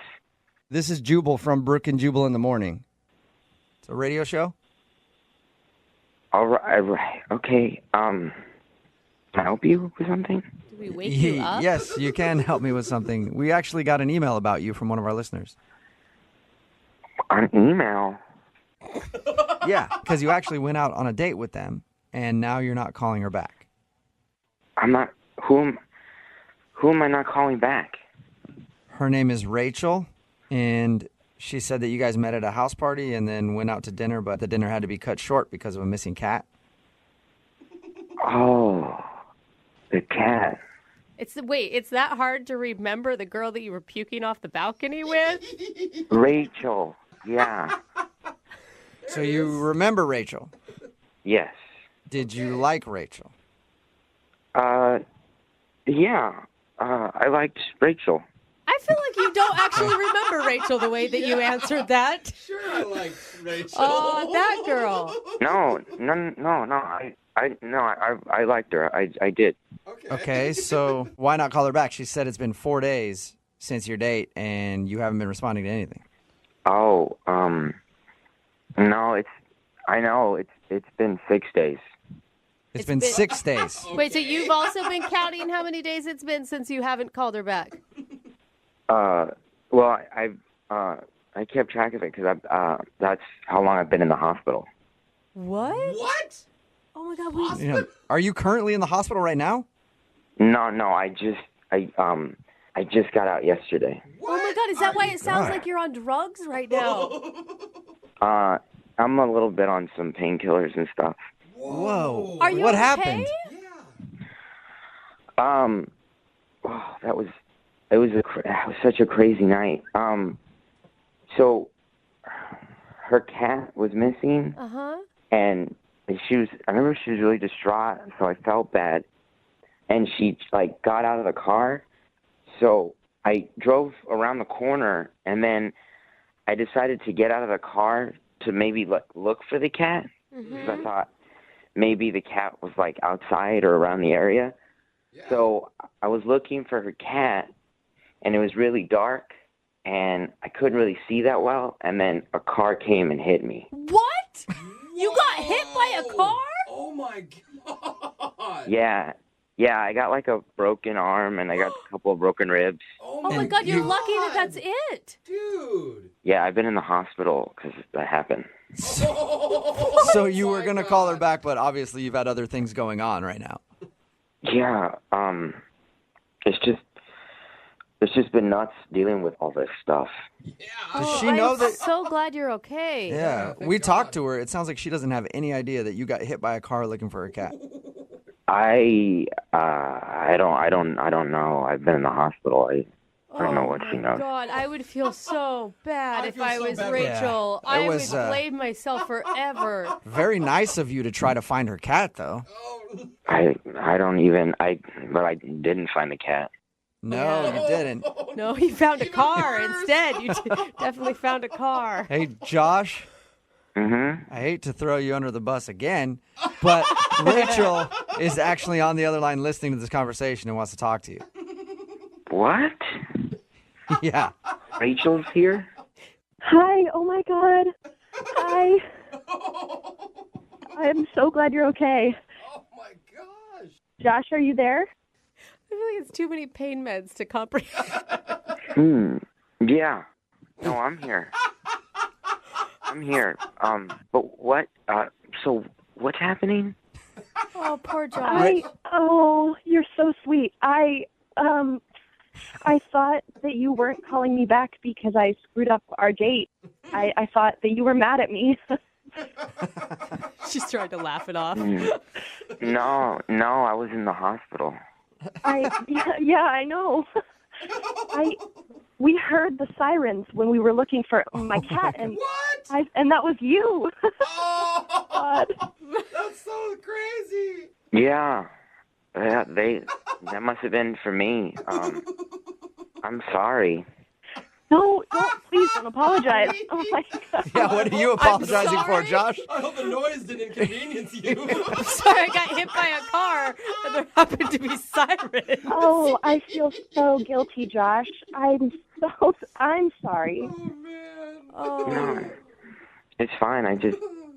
I wanted to help you find your cat because you seemed really upset, and I just wanted to help you. How is this turning weirdly romantic? Thank you. That's really sweet. So, Rachel. Yeah. Your cat. Did you find it? Yes. Don't worry about him, please. That's good. Where was it? Oh my God, Josh, you're gonna hate this. He was in my closet. Oh my God, Safe and sound. I'm so sorry. He was in your closet? Oh Josh. Yeah, Poor Josh, you got hit by a car trying to find her cat, and the whole time it was hiding in her closet. Oh my god. Oh my God, you guys. I'm sorry. That to is laugh. so sad. That's such bad Oh, timing. Josh, but you're trying to do such a nice thing. Oh, man. Maybe on our second date, I can pay just like even the score. Actually, Rachel, here, I'll ask a question for you. Hey, Josh, would you like to go out on another date with Rachel? We will pay for it. So, you're serious? The cat was in the closet the whole time? Yes. Oh my God, I don't blame I know, you. Josh. It would be tough to hear, too, if I were in your shoes. Dude, that's all he's going to be thinking about. But would you like another date with Rachel?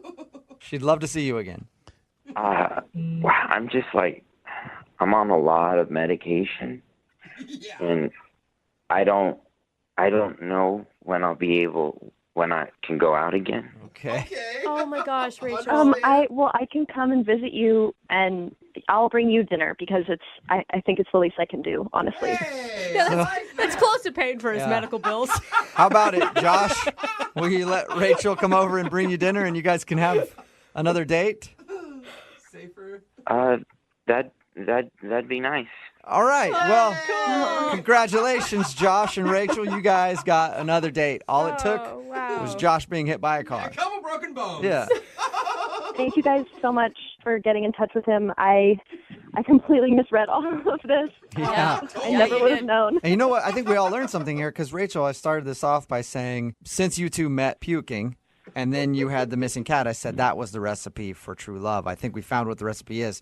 The recipe for true love is projectile vomiting together, a missing cat, and then getting hit by a car. Wow. And that's what true love is.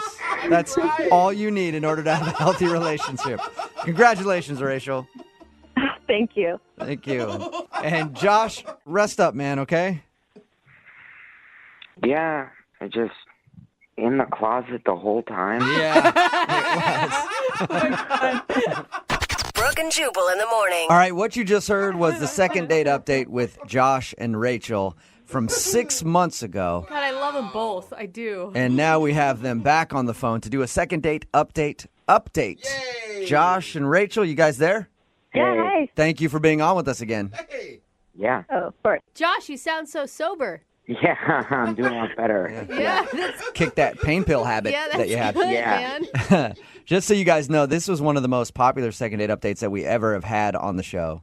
And a lot of people were hoping that you guys would end up with each other. Oh, awesome. Is this where you call to disappoint us and let us know that you went out on a date and it was the worst experience ever? And No, actually, it did take us like 2 months, really, Yeah, it to was like- actually go out on a date. Really? Wait, Um, Josh, were your injuries that bad that you really didn't leave the house for 2 months?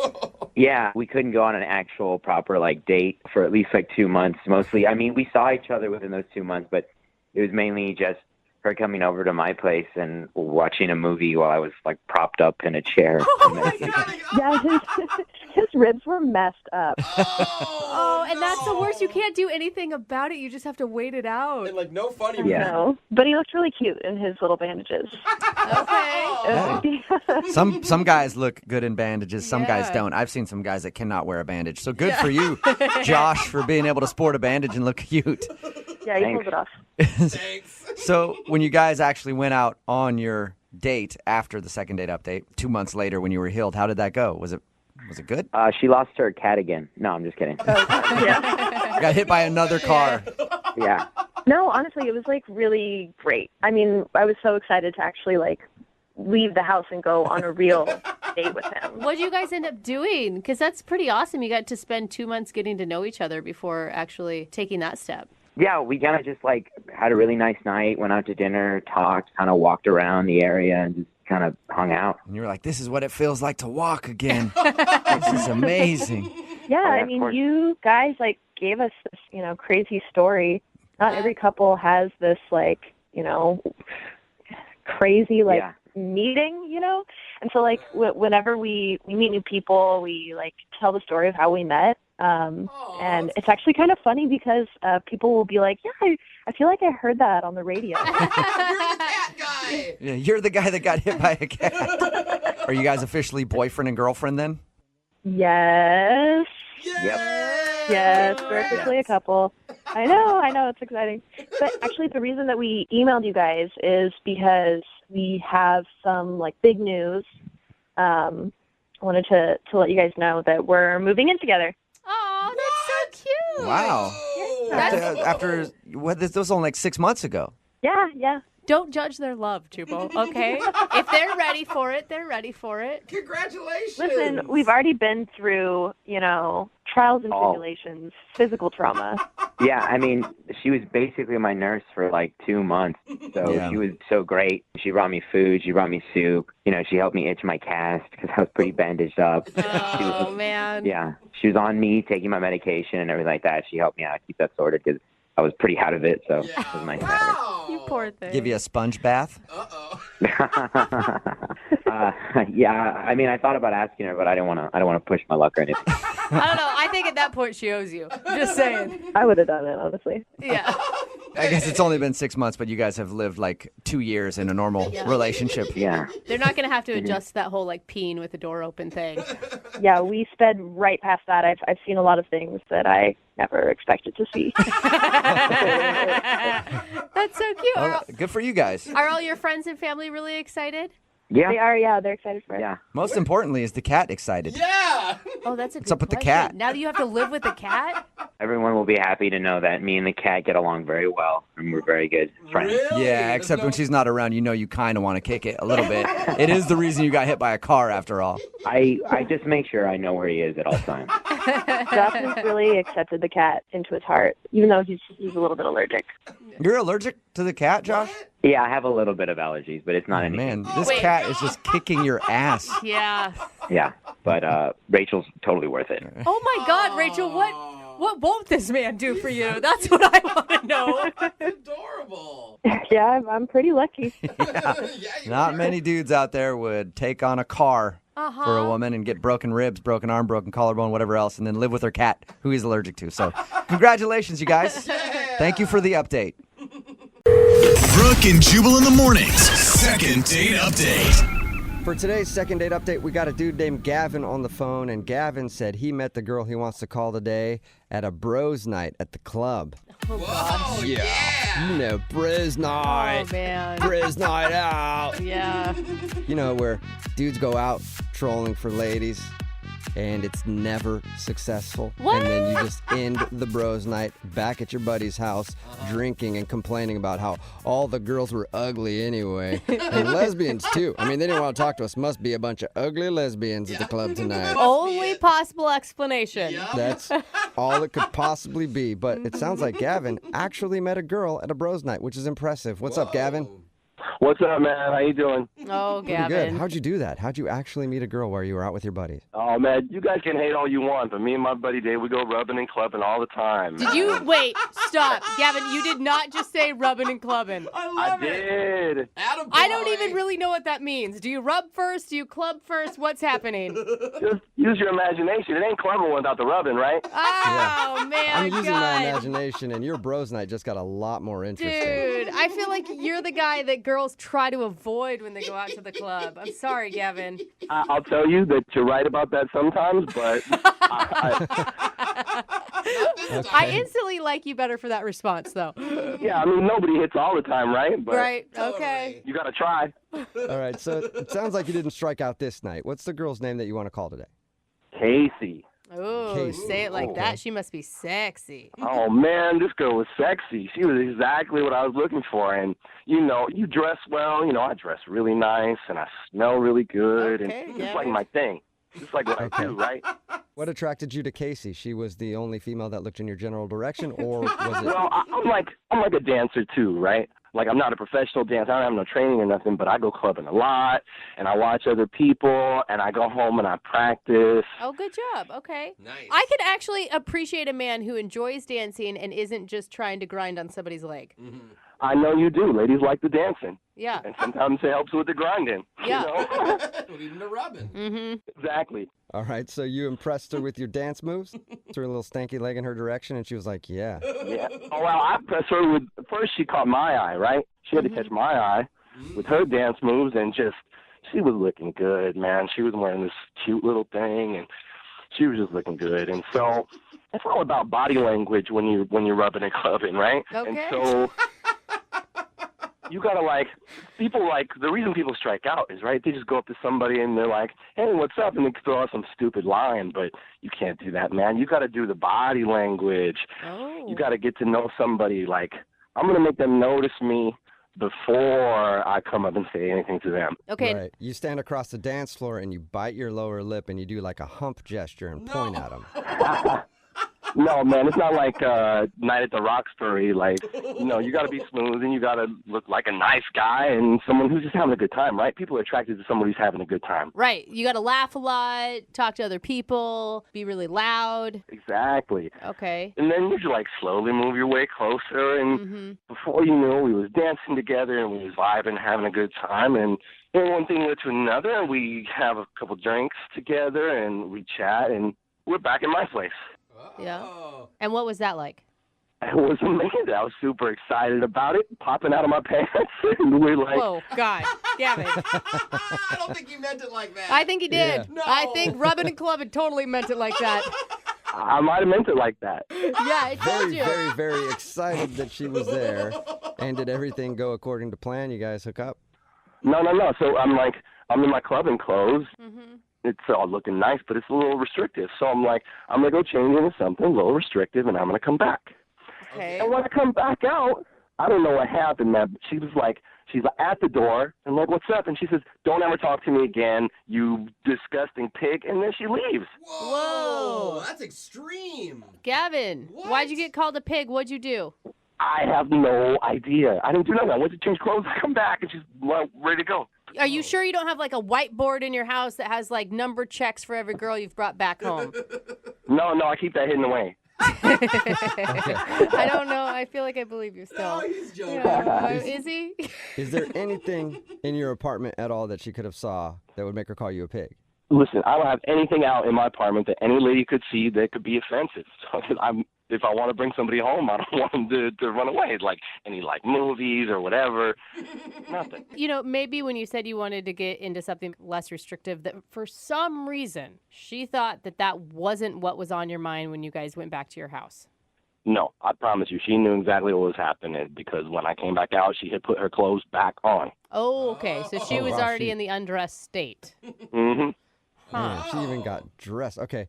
And have you tried to reach out to her since? I did. I tried texting her, but I'm pretty sure she blocked me. Yeah. She said never talk to me again. She was, I think, serious. That's why I need your help, man. This hookup never happened. It's the hookup that never was. So wait, All right, well, we'll play a song, come back, call her and get your second date update and see if we can make the hookup that never was become the hookup that could be. That sounds like a movie title or something. I love it. Let's do it. Yeah, it's the sequel to Rubbing and Clubbing. So we'll do that right after this. Hang on. Moving 92.5. Brooke and Jubal in the mornings. Second date update. All right, Gavin, are you ready to make your phone call? I'm ready. Well, before we do that, Gavin, I need to slip into something a little more comfortable. Kind of like how you did on your date. So I know you can't see me right now because you're on the phone, but I've put on my leather shorts, my knee-high gym socks. How is this more comfortable? Of course, my pink Vicky's Secret bra. And my mask. I just put my mask on. Oh, my God. All right. I'm ready to hang out. You gotta stop. You give me a hot and bothered. What? I'm sorry, I had to unzip the mouth on my mask there. Sorry, Gavin. It was That probably took a hard to hear me. turn. Oh, gross. All right. Don't push my buttons, man. Yeah, I know. I know you're getting all excited. You're like, I don't want to call this girl for a second date. You just want to meet up with me now. Yeah. The reason why I bring that up is because Gavin met a girl named Casey at the club. They went back to his house. They were fooling around, and he was like, I'm going to go change my clothes, slip into something a little more comfortable. And then when he came out, she had put her clothes back on, called him a pig, and said she never wanted to talk to him, and then left. You believe that? Yeah, we do believe it. It's very believable, Gavin. It's not believable. I'm not a pig. I don't know why she thinks that. All right, well, we'll give her a call right now and see if we can figure it out for you, okay? Yeah, man, good luck. This girl don't even answer her phone. Yeah, okay. Here's the thing. I don't feel super great about calling this girl because she said she never wanted to talk to you again. Mm-hmm. Are you looking just for a hookup with her? Do you need some sort of what do you want out of this? Absolutely. I just want to hook up. What? Why would? There's like 1,000 girls you can go hook up with, Gavin. Why her? Because if you saw her, you know. Okay. And also because she walked away. You're so close. Right. Look, I had my mind set on it. That's all. Well, okay. I will stop you from all the romantic talk, and we'll continue this. Yeah, we'll see if we can make this love connection happen for you. All right, here we go. I'm going to dial the phone number.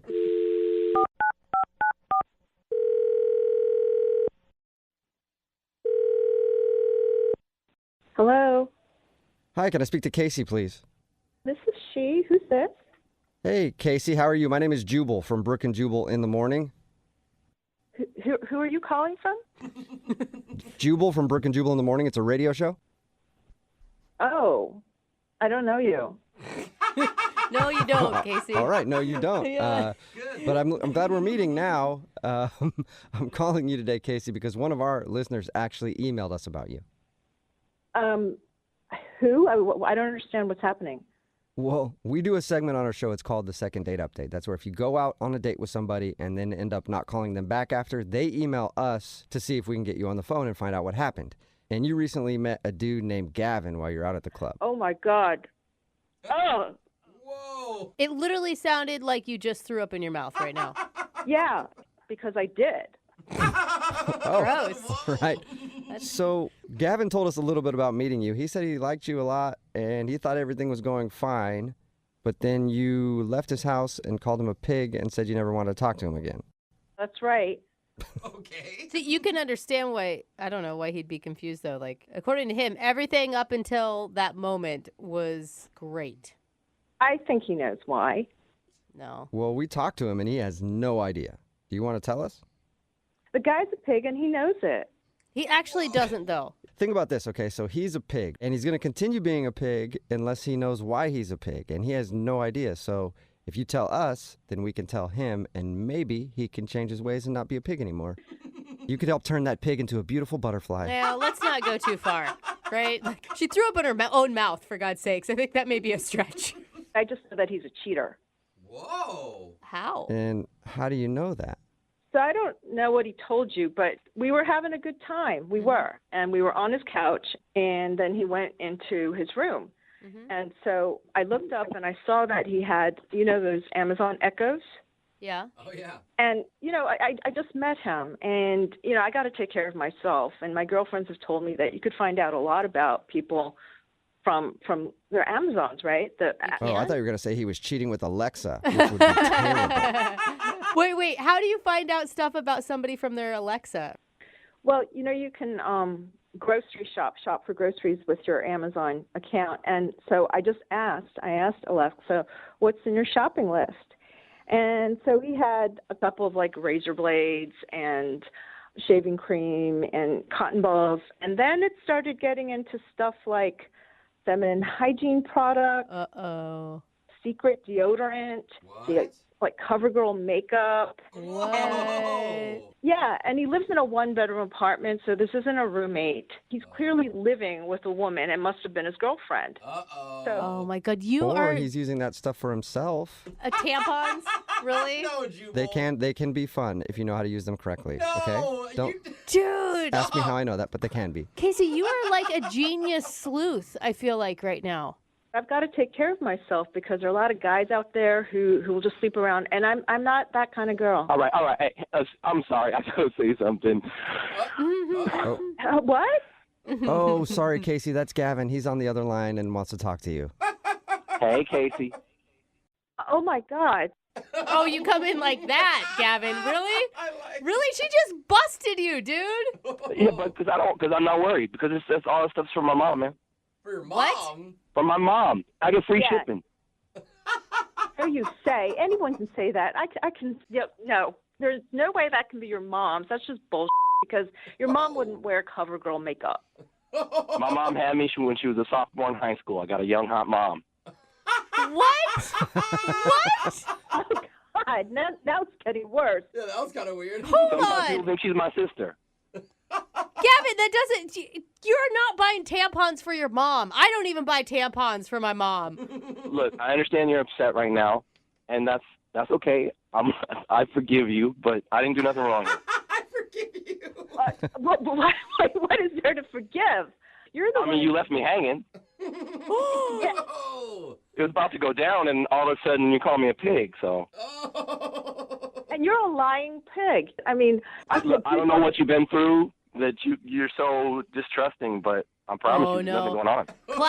Classic. He's trying to turn it back around on you, Casey, and make you the crazy one. Don't take it. Don't take the bait. Yeah, no, I'm not the crazy one. You're the one who's buying tampons for your mom and CoverGirl makeup, right? Yeah. Gavin, why are you buying all your mom's feminine hygiene products? Because I love my mom. No, you're a but liar. that still sounds weird. Like, a lot of people like their moms or love their moms or whatever, but they don't usually buy them tampons and makeup. She gives me a list, and I order this stuff. Okay, wait, hold I don't on. know what's so hard to understand. Why doesn't she just, I don't know, maybe go to the grocery store or order it herself? Because she would have to go to the grocery store to do it. She could just tell me what to do, and I get it. She don't understand computers and all that. Wait, you have a hot young mom who doesn't understand computers. Now your story is really starting to unravel here, buddy. Well, she grew up in the 80s. When I left the other night, I was 100% sure you were a liar, but now I'm 120% sure you're a liar, and you've got this mama's boy complex. Okay, all I'm saying is there's still time to salvage something out of this. What? We never had anything. Come on. You are still not trying here, Gavin, are you really? I am. She's a beautiful woman. You know, at this point, I wouldn't touch you with a 10-foot pole. Maybe your lies would work with somebody else at the club, but not me. I wasn't born yesterday. I thought you were just a run-of-the-mill cheater, but now, oh, God, no thanks. Okay, well, in that case, Casey, I would love to ask you if you'll go out with Gavin on a second date. We will pay for it. You know, I have to go right now. I have to go to work. This is taking up a lot of my time. God, what a way to start the day. Can you pick me up some tampons on your way back? No, I guess I'm not getting my tampons in. Unless Gavin, you still there? Yeah, I'm here. Gavin, you're a dirty dog. I cannot believe you. You lied to us too, man. How do you know I lied to you? Because I'm not an idiot, Gavin. I don't know. Really? You're going to go buy tampons for your mom next, If Jose? she asked me, of no, course you I would not. That is such a lie. Even online, you guys wouldn't do that. I might be lying to you. But you don't know that. It's true. We can't prove it, so you know what, Gavin? You're sick, dude. Casey, the girl that you called, doesn't listen to the show, but you do, so I trust you over her. Yeah, right. Exactly. Thank you. Brooke and Jubal in the morning. Brooke and Jubal in the mornings. Second date update. You know, sometimes we do second date updates that are more than just one date. Like the guy who's on the phone right now to do a second date update, he actually hung out with the woman that he wants to call the entire weekend. Whoa, that's a long And time. now he's not getting a call back. I think it's probably because he was a weekend lover. That's what happens. Sometimes people take weekend lovers. And maybe, Sam, maybe you were a weekend lover. You ever think about that? I don't think so. We never did much like actual loving, but Maybe we had fun. Mama just wanted a tasty morsel of meat for the weekend, and that meat was named Sam. Whoa.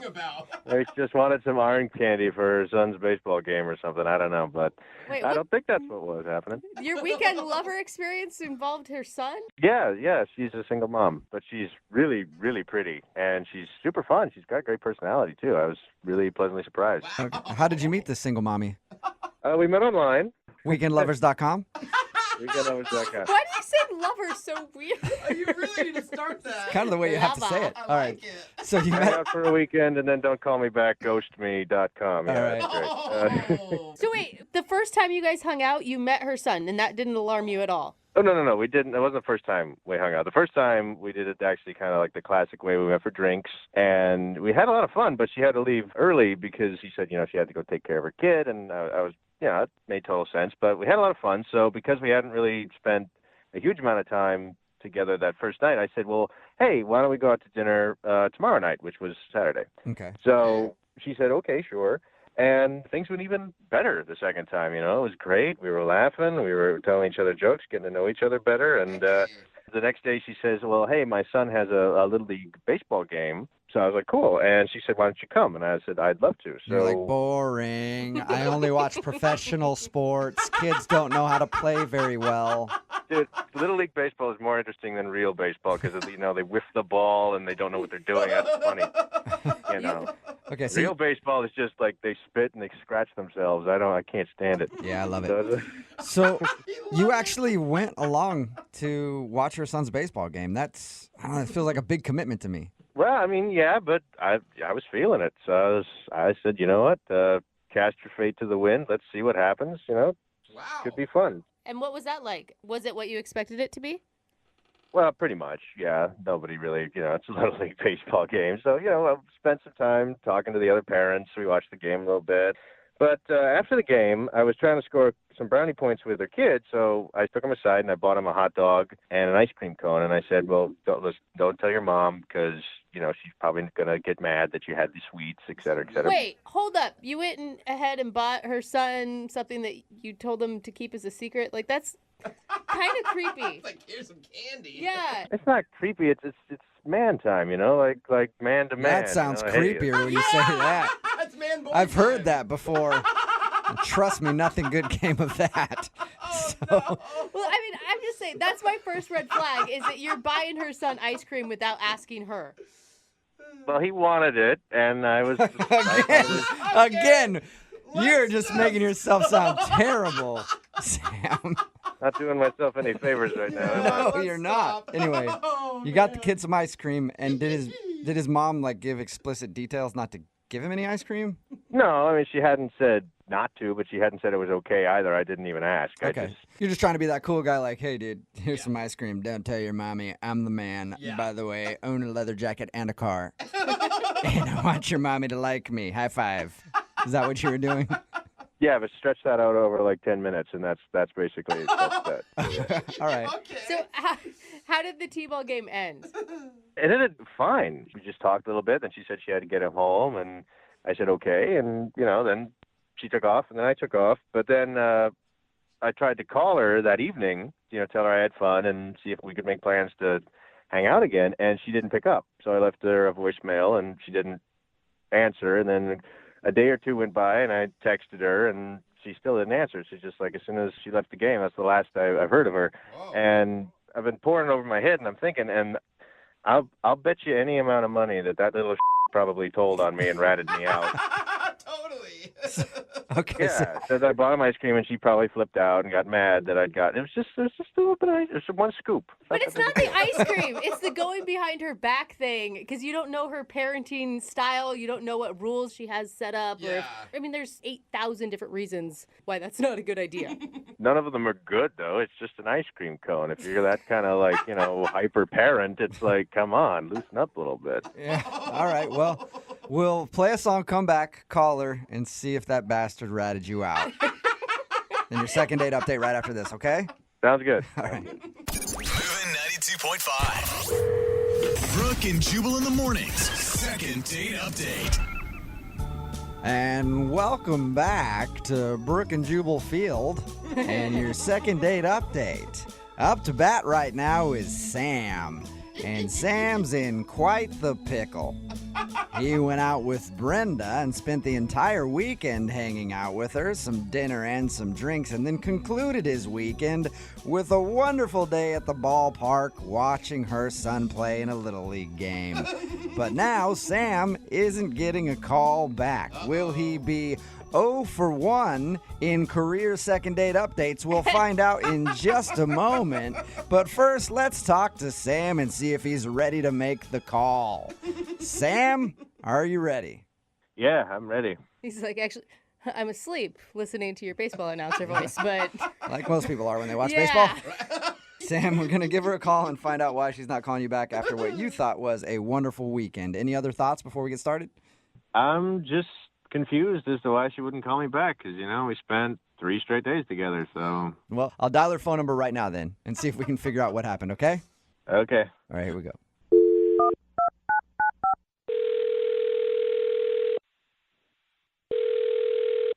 Hello, Hi, may I speak to Brenda, please? this is she. Hey, Brenda, how are you? This is Jubal from Brooke and Jubal in the morning. Okay. I'm fine. Who is this again? Jubal from Brooke and Jubal in the Morning. It's a radio show. Oh, okay. Okay, obviously, long-time listener. Appreciate that, Brenda. You're welcome. Yeah, thanks. Any idea why a radio show would be calling you? I don't know. Did I win something? No, you didn't. You actually went out on a date with one of our listeners, and now you're not calling him back, and he's wondering what happened. His name is Sam. Right. Right. And Right. Sam told us that you guys spent like a whole weekend together, but now you won't call him back. Well, I don't think I would call it a whole weekend. I mean, it wasn't like we were together every waking moment. That's a good point. Okay. He said you did dinner, you did drinks. Yeah. Doesn't sound like it was a fun time for you. Yeah, well, I mean, it started off all right, but I don't know. Started off all right. That's usually how people like dates recapped. Did you just not enjoy hanging out with him? You know, I mean, I was kind of into him the first night. He was nice. I mean, nice enough for me to try again for dinner. Nice enough. Nice enough. Yeah. You're just showering this dude with compliments. I thought for sure you would have been like head over heels for this guy since you invited him to your son's t-ball game. Because that's a big leap. Yeah. How do you know he went to my kid's game? He told us all about it. Oh, he did? He told you everything? Yeah, he said that you guys went out on a Friday night, had some drinks, then dinner on Saturday, and then your son's baseball game on Sunday. Yeah. And he's confused because he thought you had a wonderful time each of those days. Well, something changed Sunday at the baseball game. Changed? Yeah, I mean, we're at the Little League game, having a nice time, and suddenly he kind of starts, like, talking trash about these little kids' sports skills.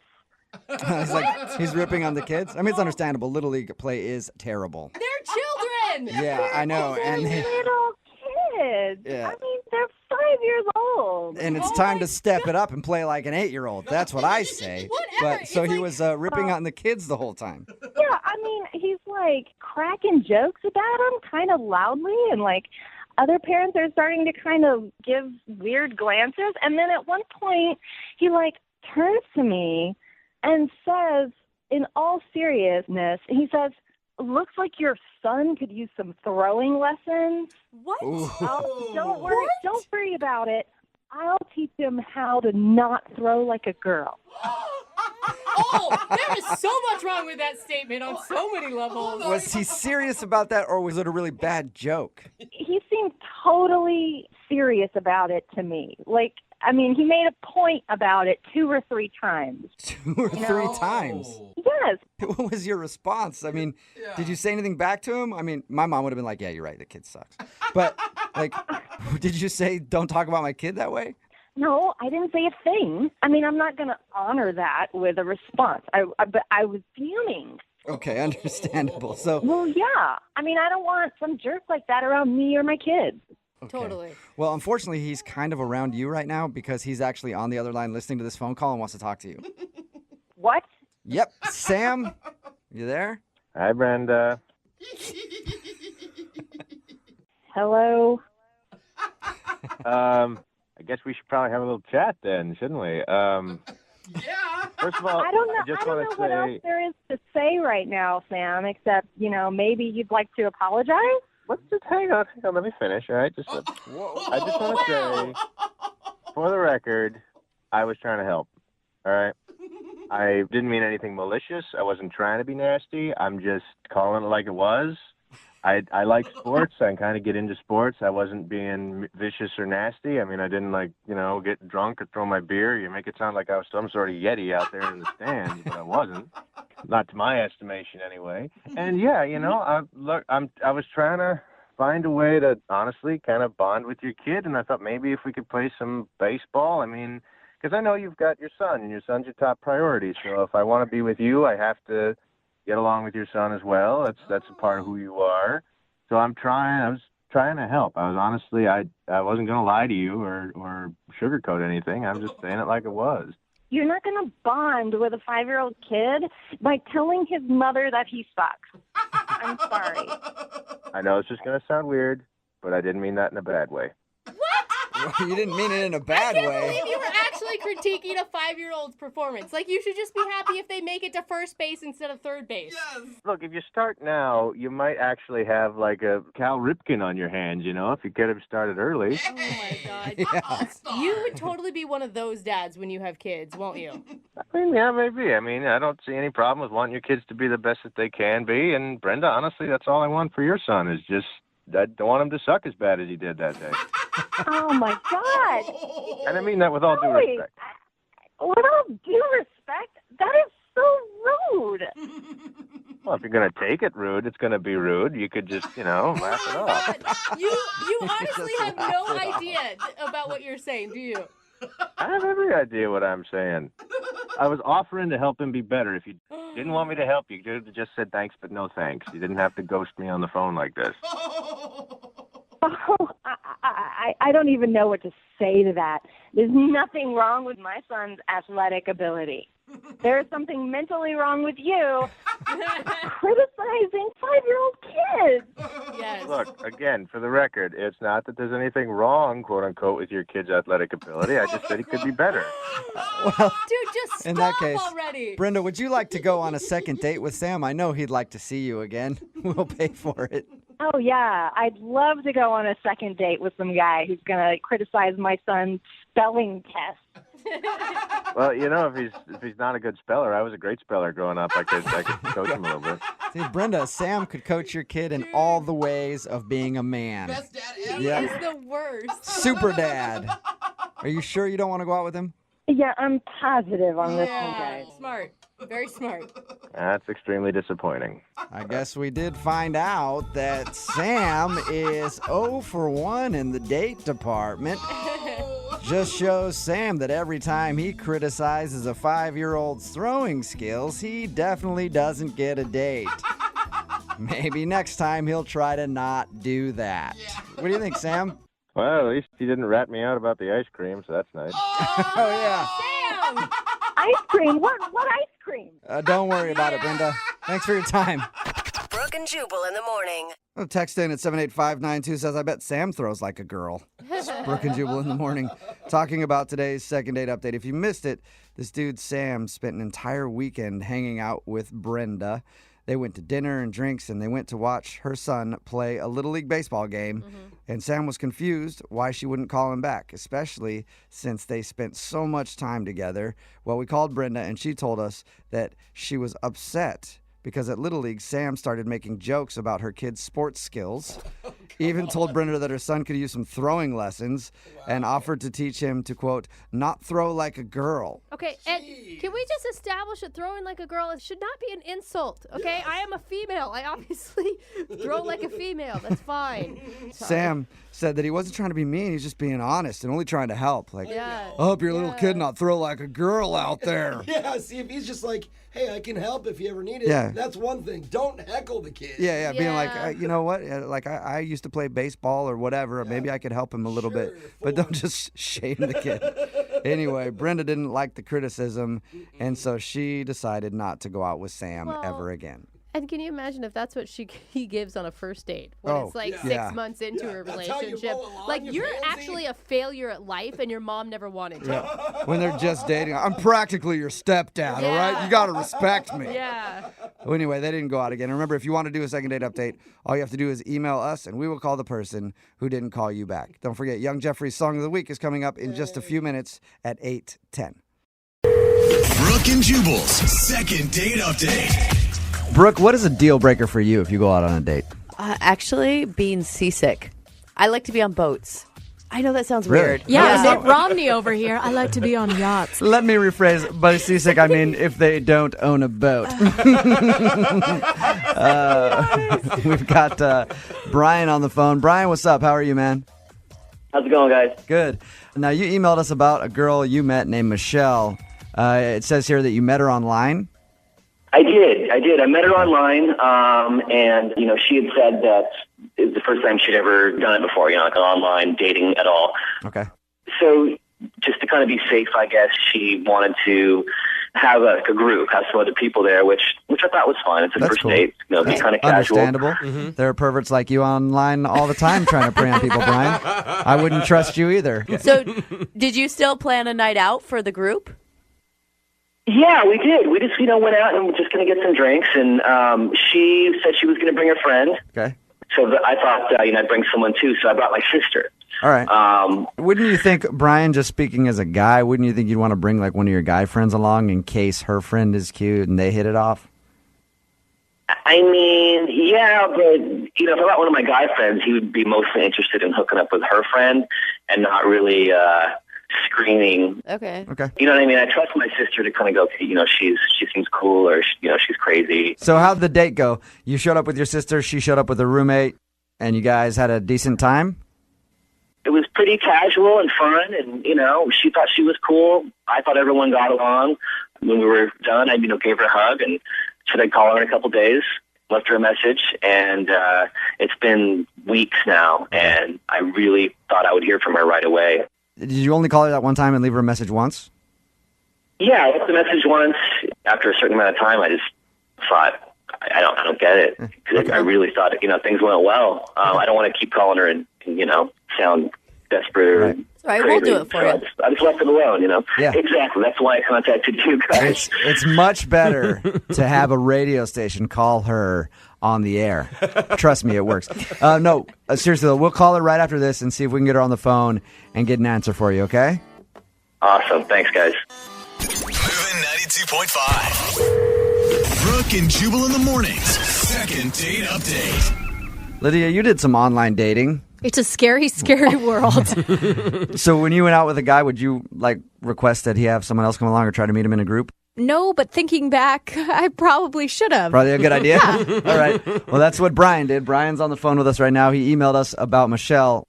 So, Brian, I'm going to just say it. In my opinion, it's kind of a weird move. You invited your sister to come along on the date.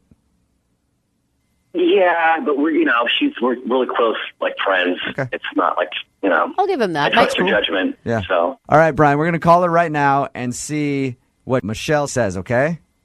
Cool. All right, Thanks. hang on.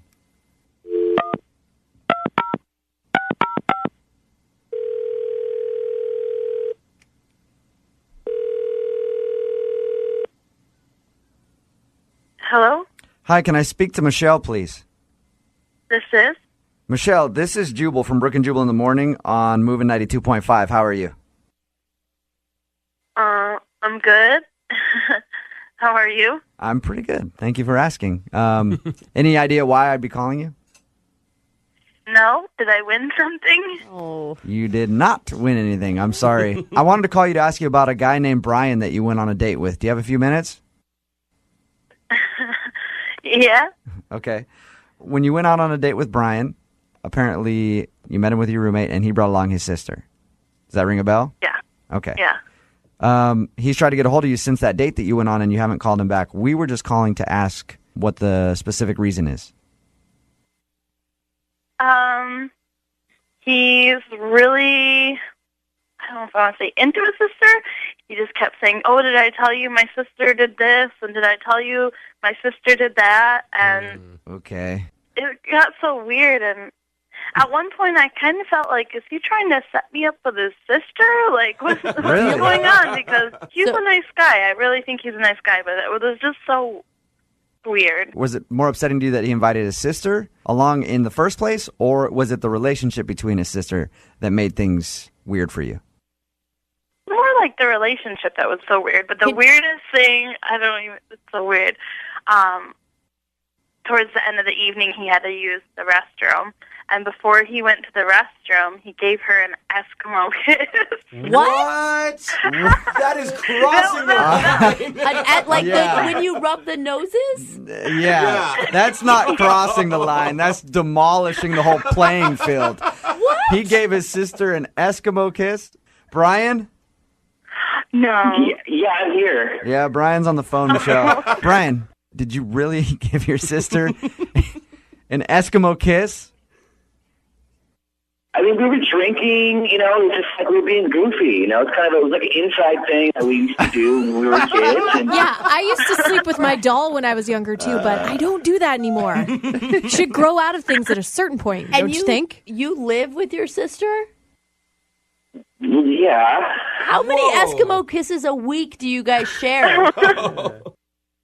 I don't know. It sounds weirder than it is. It really does. Yeah, I mean, there's close with your sister or your sibling, and then there's Eskimo kissing them in a restaurant. I mean, it's like if you had like a handshake you used to do with your friend or something that was kind of goofy. No. You're like, oh, remember this thing we used to do? Michelle, did it feel to you like it was kind of like, hey, this is my sister, a playful thing we've done? I mean, I mean, it was weird. I have a brother. I would punch him in the face if he ever tried to Eskimo kiss me, and I love him dearly. All right. Brian, have you ever taken your sister out on a date before? With you? I'm glad you said with you. It sounded like, yeah. What, like have I ever dated my sister? No. I think we all know the answer to that. Brian, have you ever taken your sister out to meet somebody else? Actually, yeah. Right. Yeah, I have. And how did that end up?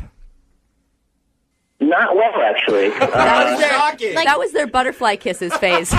Brian, have you not learned at this point that maybe your relationship is a little too much? I know it sounds weird, but it's really not weird at all. I don't know how, okay. The term Eskimo kissing my sister, I don't know how that can sound weirder, or be tame. We always offer people a second date. Brian, would you want to take Michelle out again? I mean, yeah. I mean, I thought she was cool. I thought we had a great time. Do you want to take your sister out more than you want to take Michelle out? I would definitely leave my sister at home this time. Good job. Michelle, Brian. if Brian leaves his sister at home, we will pay for your second date. If he leaves his sister at home, I'll try it again. You will. Wow. Okay. This is like proof that there's someone for everyone. I almost imagine right now Brian's going to take the phone away from his face and go, sis, she said yes. Brooke and Jubal in the morning. Thomas is on the phone with us right now for a second date update. He's not even really sure if he wants a second date with the girl that he went out with, but he does know one thing. If he can't get a second date, he wants some of his money back. What? Yeah. Thomas. Thomas, how you doing, man? I'm doing well. How you guys doing? Good. Pretty good. So your email said you went out on a date with a girl and you think she might have just used you to eat at a really nice restaurant. Oh, yeah. This is the most expensive date I've ever been on. Really? And what made you want to spend all this money on this girl? How'd you meet her? What makes her so special? We met online, and we've been texting for the last, month. Okay. So I thought things were, pretty solid. Mm-hmm. And I don't know. It's, the best first date I've ever been on, honestly. Okay. And did you, before you guys went out, did you say, hey, we're both going to pay for the date? Yeah, we were going to split it up. Oh. So you knew that. Okay. But you ended up paying for everything. Yeah. I kind of, in the middle of dinner, was this is going well enough. I want to lock down a second date. And she's like, yeah, totally. So then when the check came, I offered to pay for the whole thing. And she was like, I'll get you on the next one.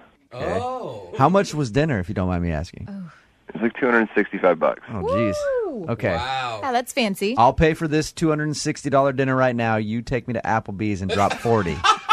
That's pretty much what you did. Oh, God, I hope not. Who picked the restaurant in the first place? I mean, I chose it just because it is a nice place, and I figured it'd make a great impression. Mm-hmm. Look, I have trouble spending over $50 on a date, and that's with my girlfriend who I've been with for over a year now.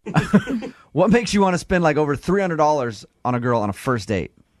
She's incredibly attractive, very, very good looking. Probably the best looking girl I've ever taken on a first date. And so I was great. I don't know. I thought that would seal the deal. Mm-hmm. You do realize, though, when you ask a girl to a really expensive restaurant, usually it's kind of an unwritten rule that you're going to pay, right? Yeah. Yeah, I kind of knew that going in, but that's why in the middle of the first date, I wanted to lock down the second one. I don't even care if the second date is as expensive. I just wanted the second date. She was that good looking. But are you assuming that she would have paid for half if you hadn't offered? Oh, yeah, she totally would have. She was reaching for a purse and everything, and I was like, no, I got this one. You get the next one. Okay. That's good. And how many times have you tried to get a hold of her since your date to set up your second encounter where she was supposed to pay? So I texted her that night just to, tell her I had a great time.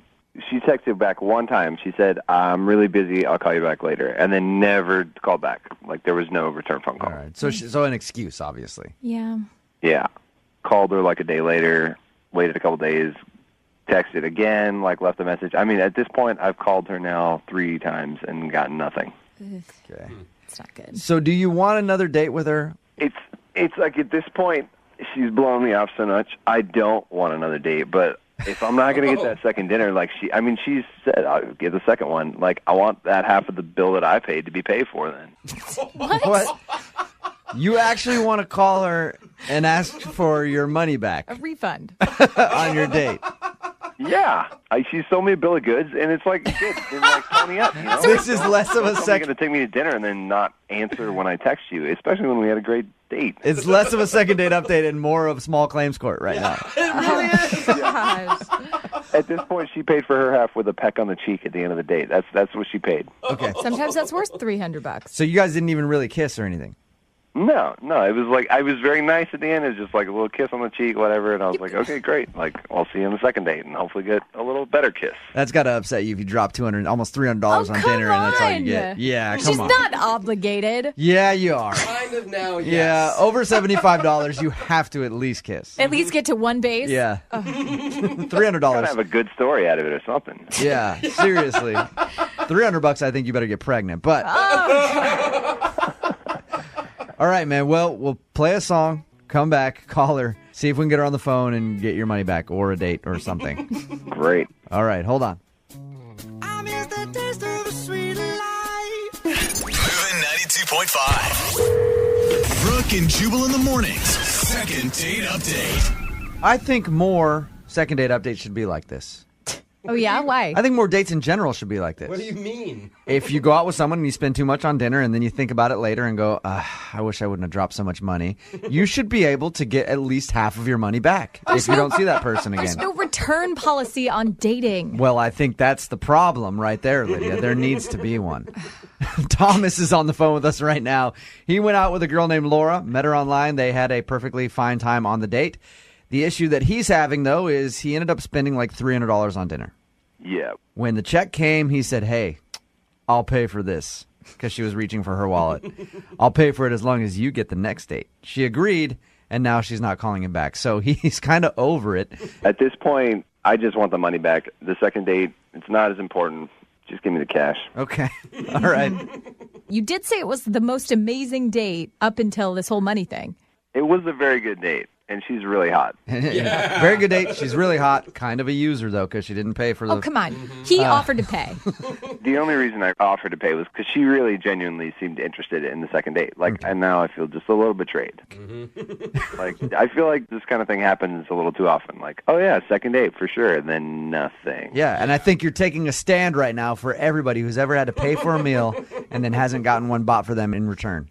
Yeah. All right, I'm going to dial the phone number, see if we can get her on the phone, and get your second date update, okay? Awesome. All right, hold on.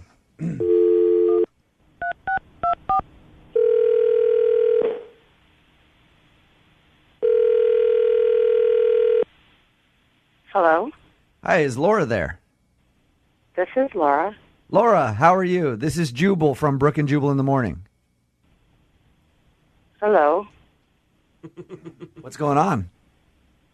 Nothing. Do you know why I'm calling you?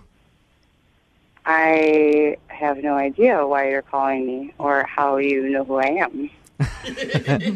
I'll explain. I'm calling you because we recently got an email from a listener who went out on a date with you. Okay. And you are not calling him back. And so he emailed us to ask you, why are you blowing him off, basically? His name is Thomas. Thomas? Yeah, you remember going on a date with Thomas? Yeah, it was just last week. Right. Wait, he asked you to call me? Yes. He said that he's texted you once since your date. You said that you were really busy, and then he hasn't been able to get a hold of you. And at this point, he feels like you've blown him off, and he wants to know if he did something wrong. That's what he said to you? I told him that I would call him back. Right, but he said you never called him back. Is there a reason? Yeah, there's a reason. Ever since I went on the date with him, like, my life's been pretty crazy. Okay. So you're just busy. Yeah, I've been nonstop busy since the date. I haven't had time to call him back. So you're not lying. You've been legitimately busy. Yeah, my grandma's in the hospital. She was admitted to the hospital the day after our date. Oh, I've been in the hospital All with right. her the entire week. My whole family has. So Thomas probably jumped the gun then by emailing a radio show to call you. Yeah, I don't understand why he wouldn't just wait for me to call him back. Well, he was just nervous because he had such a great time with you. He thought you might just be like, trying to blow him off and not talk to him again. And so he was nervous, I guess, and emailed us a little too soon to call you. People do this on our show all the time. It's called a second date update. I don't know if you've heard it or Right, not. no, I mean, it's nice that he's that interested, but it's like, I don't understand why he had to get, like, somebody else involved. It's just, it works. Hey, it works for a lot of people. So that's probably why. So you would actually go out with him again? Well, yeah, I mean, I thought we were going to be going out again. It hasn't changed. I just have been busy. Oh, okay. Well, that's good news. But there is one other thing he wanted us to call you about. Okay. And that's the fact that he feels like you owe him some money. Oh, no, dude. Wait, what? Oh, Jubal. Hold on, wait. Can she hear me? Can she hear me? Laura, can... I owe him money? For what? No. You don't owe me money. Can she hear me? Yes, she can. Thomas? Yeah, but you don't owe me money. I didn't realize that your grandma. No, Thomas. You don't owe What do I owe me you money. money for? Nothing. You don't owe me money. I was concerned that you were blowing me off, but my God, I did not know. that You were on the phone this whole time? Yeah, I didn't know if you could hear me. I'm so sorry. I did not know that your grandma was in the hospital. Yeah, Laura, that's how the second date updates work. We call with the other person on the line, and then they hear the reason why they're not getting a call back. Now Thomas knows that you actually wanted to go on a second date with him, and you have a legitimate excuse for not calling him back, but you do still owe the guy some money. No, you don't. I'm so sorry. I didn't know that your grandmother was in the hospital. I'm so sorry. It doesn't matter. What does that have anything to do with money? It doesn't. I just told him that you, at the end of our, when I was going to pay, and you said that you get the second date. And I said, well, I want to go on a second date. And then they were like, oh, well, if it doesn't happen, then you should get your money back. Okay, come on. We didn't say that. You said you wanted your Yeah, money back. no. Be honest, Thomas. Are you saying that you want me to pay for half of the date? Is that what No. you're saying? I told them that, joking around, I said, if she doesn't go out with me again, I should just get my...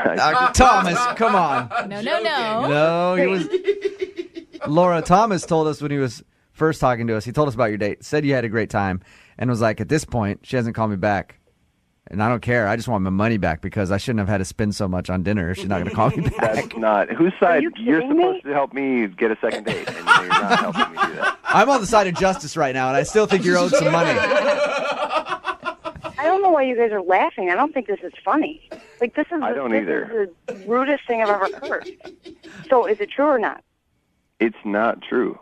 It really... I was worried that I wasn't going to get a second date with you, and so I had them call you.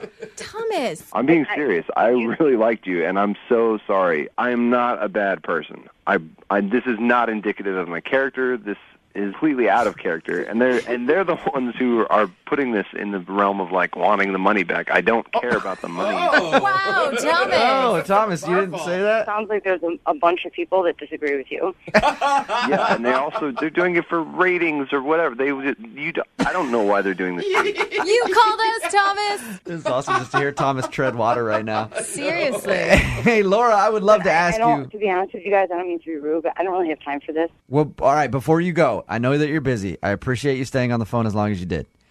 Would you go out on a second date with Thomas? We will pay for it. That way, neither of you have to worry about the money. I'll pay for it. I don't care. I just want to go out with you again. I'm serious. I'll pay for it, and then I'll call you after, Thomas, and get half my money back. Yeah, I'm gonna pass on that one. No? Oh, God. Okay, so if you won't go out on a second date with him, can we get that money back? No, you guys can yourself. Oh. All right, well... What the was that? It's supposed to be second date update, not blow my second date up. You said really up. You said you wanted to get money. No, I said I wanted to go on a date with her. Oh, first, come on, dude. And that was When we the main first- thing that I wanted. When we first talked to you, you said, I don't care if I get a second date. I want to get half my you cash. blew it up. You just, Thomas, it was clearly not Yeah. going to happen. We were at least trying to get you a check in the mail. I don't. Laura's right. You guys just go yourselves. Oh, wow. Hey, it's a second date update first. A double hang up. Yeah. The, That's kinda cool. the second date is over, and neither one of the parties is on the phone. And we just lost 2 listeners. Yeah. Success, I think. Brooke and Jubal in the morning.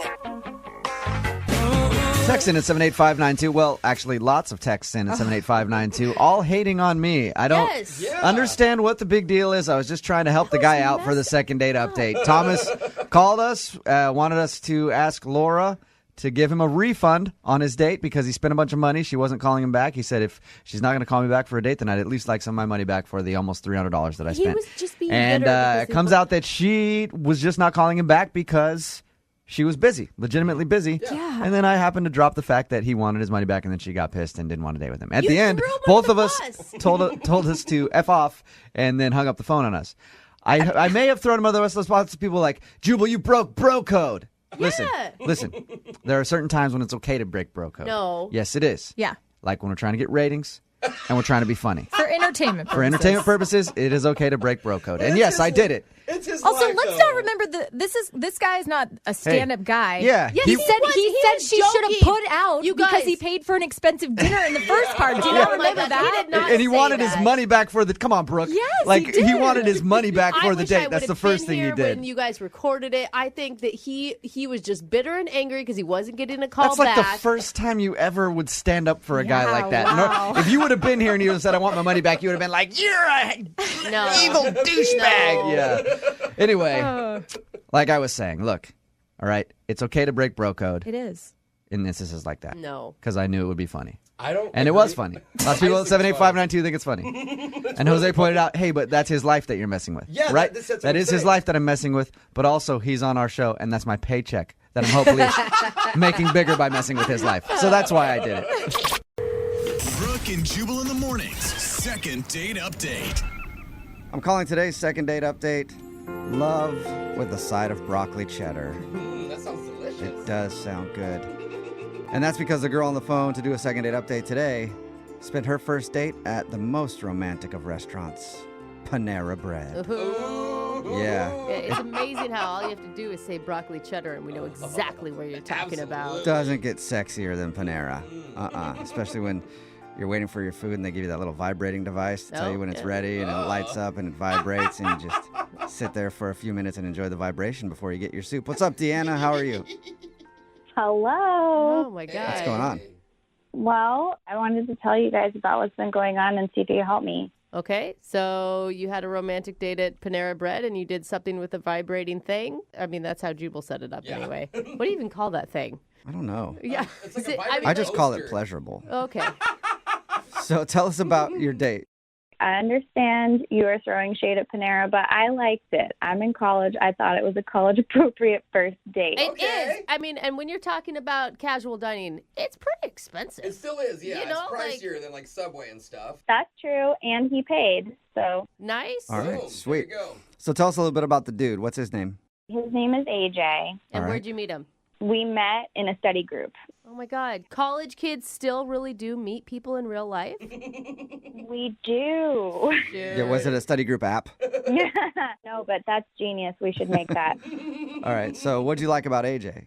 I noticed him in our first study group, and I thought he was interesting and funny, like he was making people laugh or whatever. But I was getting everything in the study group. I felt really prepared, but I could tell he was struggling, and I was like, great, I can help him out and spend some more time with him. So I just kept staying, and everybody else was sort of falling off and leaving the study group. And it was just the two of us, and we worked together, and he was starting to get it. And we had a good time. We were talking and stayed pretty late. And then a few days later, he asked me to have lunch. That's so exciting. Were you so excited? I was so excited. My heart skipped a beat, and I was really excited. And I mean, I kind of was conflicted because I actually did have class, but I decided that I really liked this guy and decided to skip class and go to lunch. Yeah, why not? Yeah. Free Panera, too. That's nice. It So, how was your date? was good. We talked about life and like where we came from and, you know, all the things that I feel like you're supposed to talk about on a first date. And it went really well. And he actually at the end invited me to a party that he was going to the next night. So you ran home and tried on every outfit that you have in your closet and decided nothing was good enough, so you went to the store and bought something new. Totally, yeah. Yeah. And like definitely asked all the girls in my sorority like what to wear, and like we put together outfits.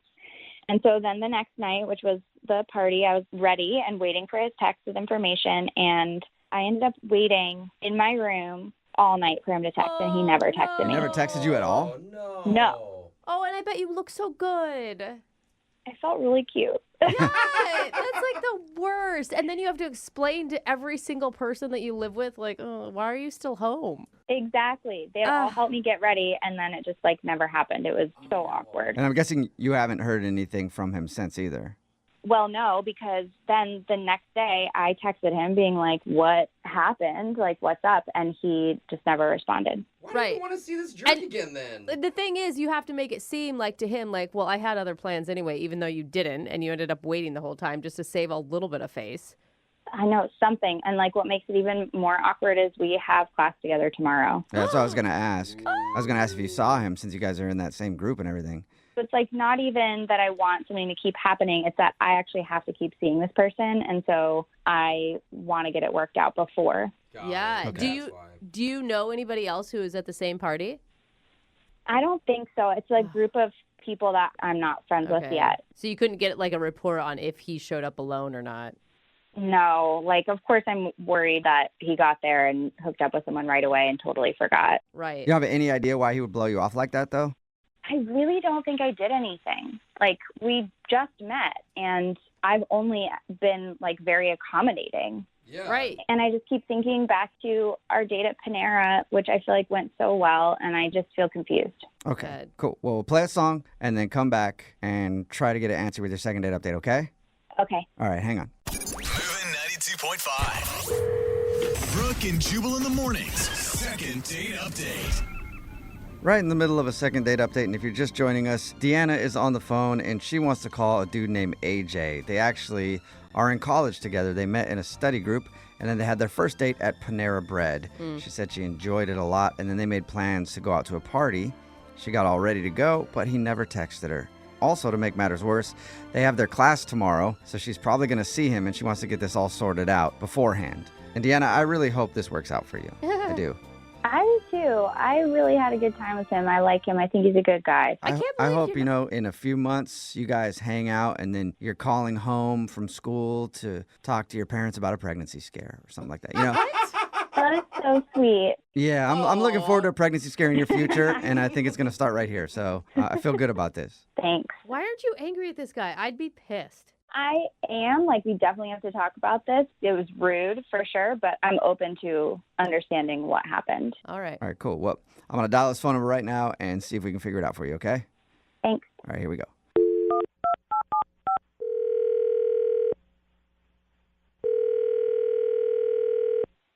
Hello?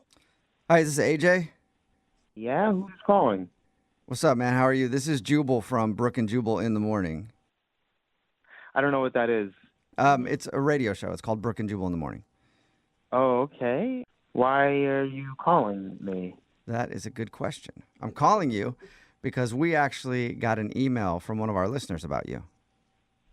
Wait, like me specifically? Like, you sure it's the right AJ? I'm pretty sure it's the right AJ. Is this the AJ that went out on a date to Panera Bread with a girl named Deanna the other day? Yeah? Yeah.